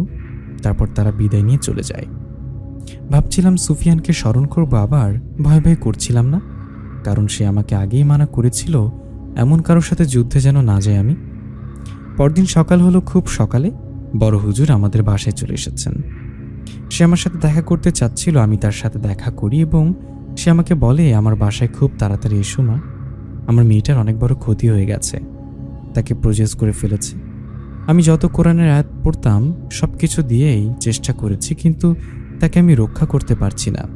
সে খুব পাগলামি করছে, তাই তাকে আমি শিকল দিয়ে বেঁধে রেখেছি। তুমি একটু আসো মা, তুমি একটু দেখো, তুমি যদি কিছু একটা করতে পারো। আমি হুজুরের সাথে তার বাসার উদ্দেশ্যে রওনা দিই। হুজুরের বাসায় গিয়ে আমি তার মেয়ের রুমে প্রবেশ করি। একটি মেয়ে বিছানার সাথে শোয়ার, তার 2 হাত 2 পা শিকলের সাথে বাঁধা। আমি সে মেয়েটির কাছে যাই। আমি কিছু বুঝতে পারছিলাম না, আমার কাছে সবকিছু নর্মালি মনে হচ্ছিল। আমি ফিরে আসবে এমন সময় মেয়েটি খাটে উঠে বসে। শিকলের কারণে সে দাঁড়াতে পারছিল না। সে বসে বসে আমাকে বলতে থাকে, কিরে, কি করবি তুই? তোর 2 গোলামকে তো আমার খবর নিতে পাঠিয়েছিস, আমি কার হয়ে কাজ করি সেগুলো তো সব শুনলি। তাদের এত বড় সাহস যে তুই আমার বাড়িতে আসার ক্ষমতা দেখাস। আর বলে, এই মেয়েটিকে আমি আমার সাথে নিয়ে যাব, পারলে তুই আটকা। আমি খুব শান্ত ছিলাম, আমি তার সাথে কোনো কথাই না বলে রুম থেকে বের হয়ে আসবো, এর ভেতরে সে এমন একটি কথা বলল, আমার মাথা পুরোটাই গরম হয়ে গেল। সে আমার উদ্দেশ্যে বলল, এই মেয়েটিকে আমার সর্দার বলি দেওয়ার আগে আমরা সবাই ভোগ করব। এই নোংরা কথাটি শুনে আমি আর নিজেকে সামলাতে পারলাম না। আমি সাথে সাথে রফিক ও শফিককে স্মরণ করি। যেহেতু হুজুরের বাসা চারপাশে পবিত্র ছিল এবং হুজুর যেহেতু 5 ওয়াক্ত নামাজ পড়তো, তাই তারা খুব সহজেই বাসার রুমে প্রবেশ করতে পারল। তাদেরকে আমি হুকুম করি যাতে ওই জিনটিকে সে মেয়েটির শরীর থেকে আলাদা করে হত্যা করে। তারা আমার মুখের দিকে তাকিয়ে বলে, আপনি জানেন সে কার হয়ে কাজ করে আর তাকে হত্যা করলে কতই না ক্ষতি হতে পারে। ওর সর্দার আমাদেরকে ছেড়ে কথা বলবে না, এতে আমাদের অনেক বড় ক্ষতি হতে পারে। আমি এতই রেগে গিয়েছিলাম যে তাদের একটি ধমক দিয়ে বলি, সুফিয়ান তোমাদেরকে আমার সাহায্য করতে পাঠিয়েছেন, তা ছেড়ে আমার মুখে মুখে তর্ক করছো তোমরা। তারা আমার কাছে ক্ষমা চায় আর একটি আয়াত বলে, এই আয়াতটি সে মেয়েটির কানে বলতে, যাতে সে জিনটি সে মেয়েটির শরীর ছাড়তে বাধ্য হয়। আমি হুজুরের মেয়ের কানের কাছে গিয়ে সে আয়াতটি বারবার পড়তে শুরু করি। একটা পর্যায়ে সে জিনটি সে শরীরটিকে ছাড়তে বাধ্য হয়, আর তখনই রফিক শফিক সে জিনকে হত্যা করে। সে জিন মারা যাওয়ার আগে একটি কথা বলে, সে আসবে, সে তোদের ছাড়বে না। আর একটি চিৎকার দিয়ে বলে, সর্দার, তারা আমাকে হত্যা করলো, আপনি আমার হত্যার বিচার করবেন। এটা বলে সেখানে ধুলো হয়ে উড়ে যায়। আমি হুজুরকে বলি, আপনার মেয়ের ভেতরে এখন আর কেউ নেই, আপনি আপনার মেয়ের শরীরটিকে বন্ধ করে দেন যাতে কেউ আপনার মেয়ের ভেতরে প্রবেশ না করতে পারে। আর সেখান থেকে আমি চলে আসি। আমি এশার নামাজ পড়ে রাতে ঘুমিয়েছিলাম। হঠাৎ করে আমার ঘুম ভেঙে যায় একটি গুনগানোর শব্দে। চোখ খুলে দেখি আমার রুম তো অন্ধকার, তবে রুমের একটি পাশে একটি লোক চেয়ারে বসে পা ঝুলাচ্ছে। সে একটি হাসি দিয়ে আমাকে বলে, কিরে, ঘুম ভেঙে গেল? আমি ভয় পাচ্ছিলাম না, কারণ এইসব দেখে এখন আমি অভ্যস্ত। আমি বিছানা থেকে উঠে বসি আর সে লোকটাকে উদ্দেশ্য করে বলি, তুমি হয়তো ভগবান। সে লোকটি বলে, বা, তোর তো অনেক জ্ঞান আছে, তোর সাহসের প্রশংসা না করে থাকতে পারছি না। তুই সবকিছু শুনেও আমার লোককে কেন হত্যা করলি? বাহ, খুব ভালো। তুই কি ভেবেছিস তোর সাথে যা আছে তার বিষয়ে আমি কিছু জানি না? আমি সবই জানি। আর তোর এই 2 গোলামকে আমি চাইলে এখনই হত্যা করতে পারি। দেখ না, আমি তোর রুমে কি করে তোর 2 গোলামকে আমাকে এখানে আসা থেকে আটকাতে পারিনি, কারণ তারা জানে আমি কি করতে পারি তাদের। যে এখন আমাকে উদ্দেশ্য করে বলে, ঠিক আছে, তুই যেহেতু চাস না বড় হুজুরের মেয়েটিকে আমি নিয়ে যাই, এখন আর সে হুজুরের মেয়েটিকে না আমি তোকে নিয়ে যাব আমার মায়ের বলির জন্য, পারলে তুই নিজেকে এখন বাঁচা, তাকে বল তোকে বাঁচানোর জন্য। এটা বলে সে অন্ধকারে মাঝে সে মিলিয়ে গেল, আর সাথে সাথে রুমে প্রবেশ করলো রফিক ও শফিক। তার আমাকে সালাম দিয়ে বলল, আপনি খুব দ্রুতই মহারাজের সাথে যোগাযোগ করুন, কারণ আপনি নিজেও জানেন না এই ভগবান নামক ইবলিশ কতটা শক্তিশালী। আমি তাদের বলি, কি মুখে বলবো বা কি মুখে তার কাছে সাহায্য চাইবো, সে তো আগেই আমাকে এসব বিষয়ে জড়াতে মানা করেছিল। আমি বলি, আমি নিজের রক্ষা নিজেই করব, তোমরা পারলে আমাকে সাহায্য করো না, না পারলে উপরালা তো আছে। ফজরের নামাজ পড়লাম, নামাজ পড়ে উঠে এসে ঘুমিয়ে গেলাম। পরের দিনও আমরা গ্রামেই ছিলাম।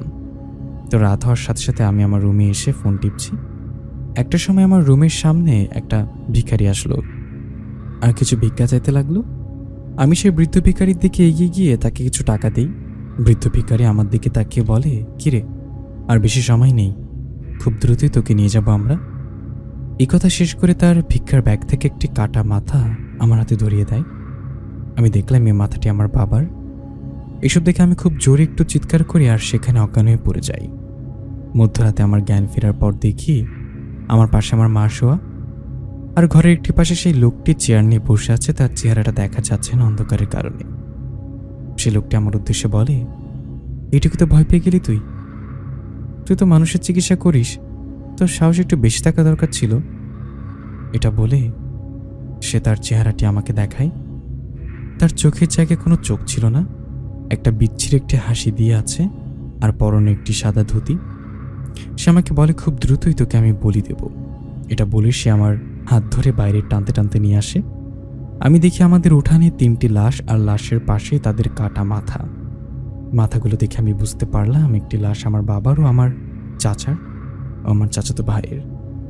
আমি আরও দেখলাম সেই কাটা মাথাগুলো এমন চোখ মেলে তাকিয়ে আছে আমার দিকে, আর হাসতে হাসতে বলছে, তোকেও নিয়ে যাব, তোর মাথাটিও শরীর থেকে আলাদা থাকবে শিফা।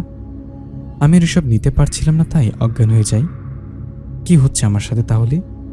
শিবলিশ নামক ভগবান আমাকে নিয়ে যাবে তার কালীমায়ের পূজা আমাকে বলি দেওয়ার জন্য? পরের দিন সকালে আমার জ্ঞান ফিরে আমি দেখি আমার পাশে মা ও বাবা বসা। বাবা বলে, অনেক হয়েছে, আজই আমরা ঢাকায় চলে যাব, সব গোছগাছ করে নাও তোমরা। বাবার কথা মতো আমরা রেডি হয়ে চাচা ও চাচি থেকে বিদায় নিয়ে ঢাকায় চলে আসি। ঢাকায় আসা 2 থেকে 3 দিন ভালোই কাটলো। আমি ভাবলাম হয়তো আমি বিপদ থেকে রক্ষা পেয়েছি। তবে তার পরের দিন রাতেই এসব চিন্তাভাবনা যে আমার ভুল সেটা প্রমাণিত হয়ে গেল। আমি রাতে ঘুমিয়েছিলাম, হঠাৎ করে হাসাহাসির শব্দে আমার ঘুম ভেঙে গেল। হাসির শব্দটা বাবা মার রুম থেকে আসছে। আমি আমার রুম থেকে বের হয়ে বাবা মার রুমের দিকে গেলাম। দেখলাম বাবা মার রুমের দরজাটা খোলা। আমি বাবা মার রুমে প্রবেশ করলাম, আর যা দেখলাম, আমি দেখেছি আমার মা ফ্যানের সাথে ফাঁস নিয়ে ঝুলে আছে, আর বাবা নিচে দাঁড়িয়ে দাঁড়িয়ে সেটা দেখছে আর হাসছে আর হাততালি দিচ্ছে। আমি এসব দেখে একটা চিৎকার দিই, আর বাবা আমার দিকে তাকিয়ে বলে, শিফা, তোর মা তো চলে গেল, আমিও চলে যাই। তখন বাবা তার হাতে একটি ধারালো ছুরি উঠিয়ে নেয় আর বলে, আমরা দুজন চলে গেলাম, আজ রাতটাই তোর জীবনের শেষ রাত, কারণ কালি তোকে বলি দেওয়া হবে, তুইও চলে আসিস আমাদের কাছে মা। এটা বলে বাবা তার গলায় ধারালো ছুরিটা চালিয়ে দেয়, আর চারিপাশে রক্তে ভরে যায়। আমি এসব দেখে জোরে চিৎকার দিই, আর আমার ঘুমটা ভেঙে যায়। আমি বুঝতে পারি এটা আমার স্বপ্ন ছিল। আমি আমার জীবনে অনেক ধরনের স্বপ্ন দেখেছি, তবে এই স্বপ্নটা কেন জানি বাস্তবের মতো মনে হচ্ছিল। আমি বিছানা থেকে উঠে দৌড়ে বাবা আমার রুমে গিয়ে তাদের দরজার সামনে নক করি। তারা রুম থেকে বের হয়ে আসে, আর আমি দেখি সবই ঠিক আছে। তারা জানতে চায় কি হয়েছে, কোনো সমস্যা নাকি। আমি বলি, না বাবা, এমনিতেই তোমরা ঘুমিয়ে পড়ো, আমি আর সে রাতে ঘুমাই না। তাহাজ্জুদের নামাজ পড়ে জিকির করছি আর শফিককে স্মরণ করলাম। কিছুক্ষণ পর তারা পেছনে এসে একটি সালাম দিল। আমি সালামের উত্তরটি নিয়ে তাদেরকে আমার স্বপ্নের বিষয়ে সবকিছু খুলে বলি। তারা সবকিছু শুনে বলে, কাল সেই রাতে যে তার রাতে সেই ভগবান নামক ইবলিশ তার মায়ের পায়ে 101টি মেয়েকে বলি দিবে, আর 101 নম্বর মেয়েটা আপনি নিজে। তার আরও বলে, আপনি কি এখনো মহারাজকে স্মরণ করবেন না? আমি বলি, না, সুফিয়ানকে আমি স্মরণ করব না, আমার কপালে যা আছে তাই হবে। আরও বলি, তোমরা কি কিছু করতে পারবে? রফিক ও শফিক আমাকে বলে, সেই ইবলিশের শক্তির কাছে আমরা দুর্বল, তবুও আমরা আমাদের জানা যা দিয়ে আছে চেষ্টা করবো আপনাকে রক্ষা করার। এটা বলে তারা অদৃশ্য হয়ে চলে যায়। সকাল হলো, আজ অনেক ভয় লাগছে। কি হবে রাতে? তাহলে কি আজ রাতে আমার জীবনের শেষ রাত? দেখতে দেখতে দিনের আলো শেষ হয়ে রাতের অন্ধকার নেমে এলো। বাবা মাকে কিছুই বলছিলাম না, কারণ তারা শুধু শুধু চিন্তা করবে। এশার নামাজ পড়ে বাবা মা যখন তাদের রুমে ঘুমাতে গেল, আমি বাইরে থেকে রুমটা তালা মেরে দিলাম আর জায়নামাজে বসে কান্না করে উপরওয়ালার কাছে সাহায্য চাচ্ছি। আমি জানি না আজ রাতে আমি মৃত্যুবরণ করব কিনা, তবে উপরওয়ালার কাছে জীবনের কত ভুল করেছি তার জন্য মাপ চাচ্ছি আর কান্না করছি। একটা পর্যায়ে আমি ঘুমিয়ে পড়ি। ঘুম ভাঙা অনেক হাসাহাসির শব্দে। আমি যখন চোখ মেলে তাকাই, আমি দেখি আমার চারিপাশে অনেক কালো ছায়া। তাদের চোখগুলো আগুনের মতো জ্বলজ্বল করছে।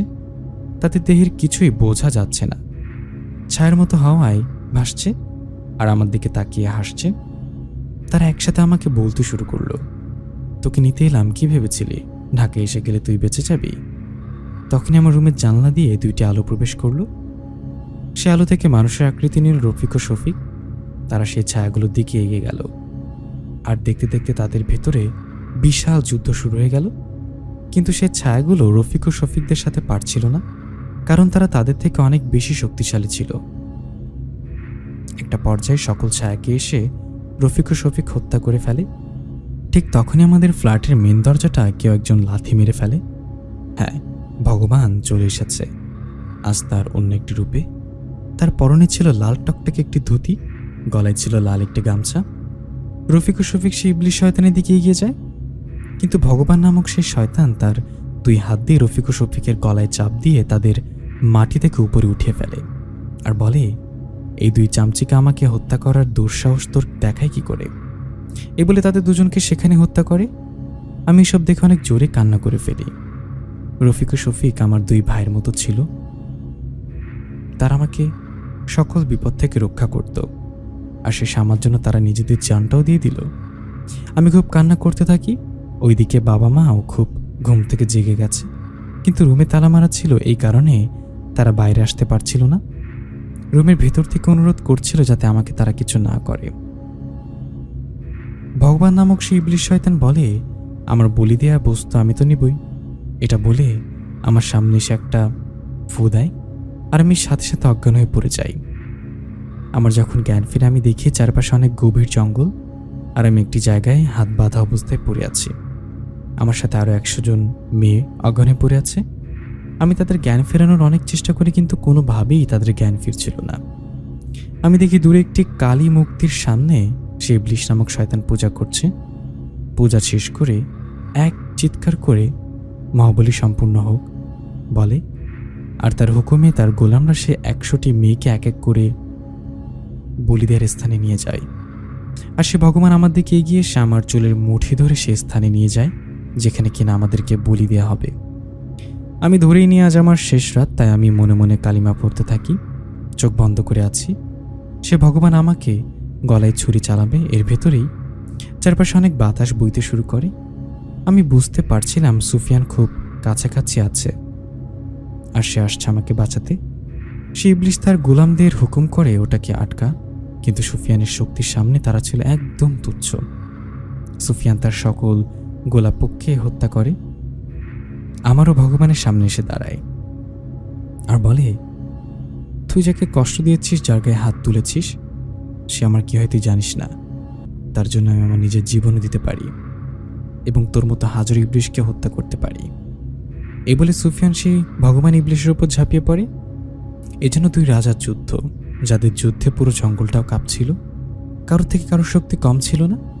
আমি আমার নিজের হাতটি বাঁধন থেকে ছাড়িয়ে নিই আর একটি লাঠি উঠিয়ে নেই। সে লাঠির ভেতরে কিছু কোরআনের আয়াত পড়ে আমি পেছন থেকে সেই ইবলিশের শরীরে আঘাত করি।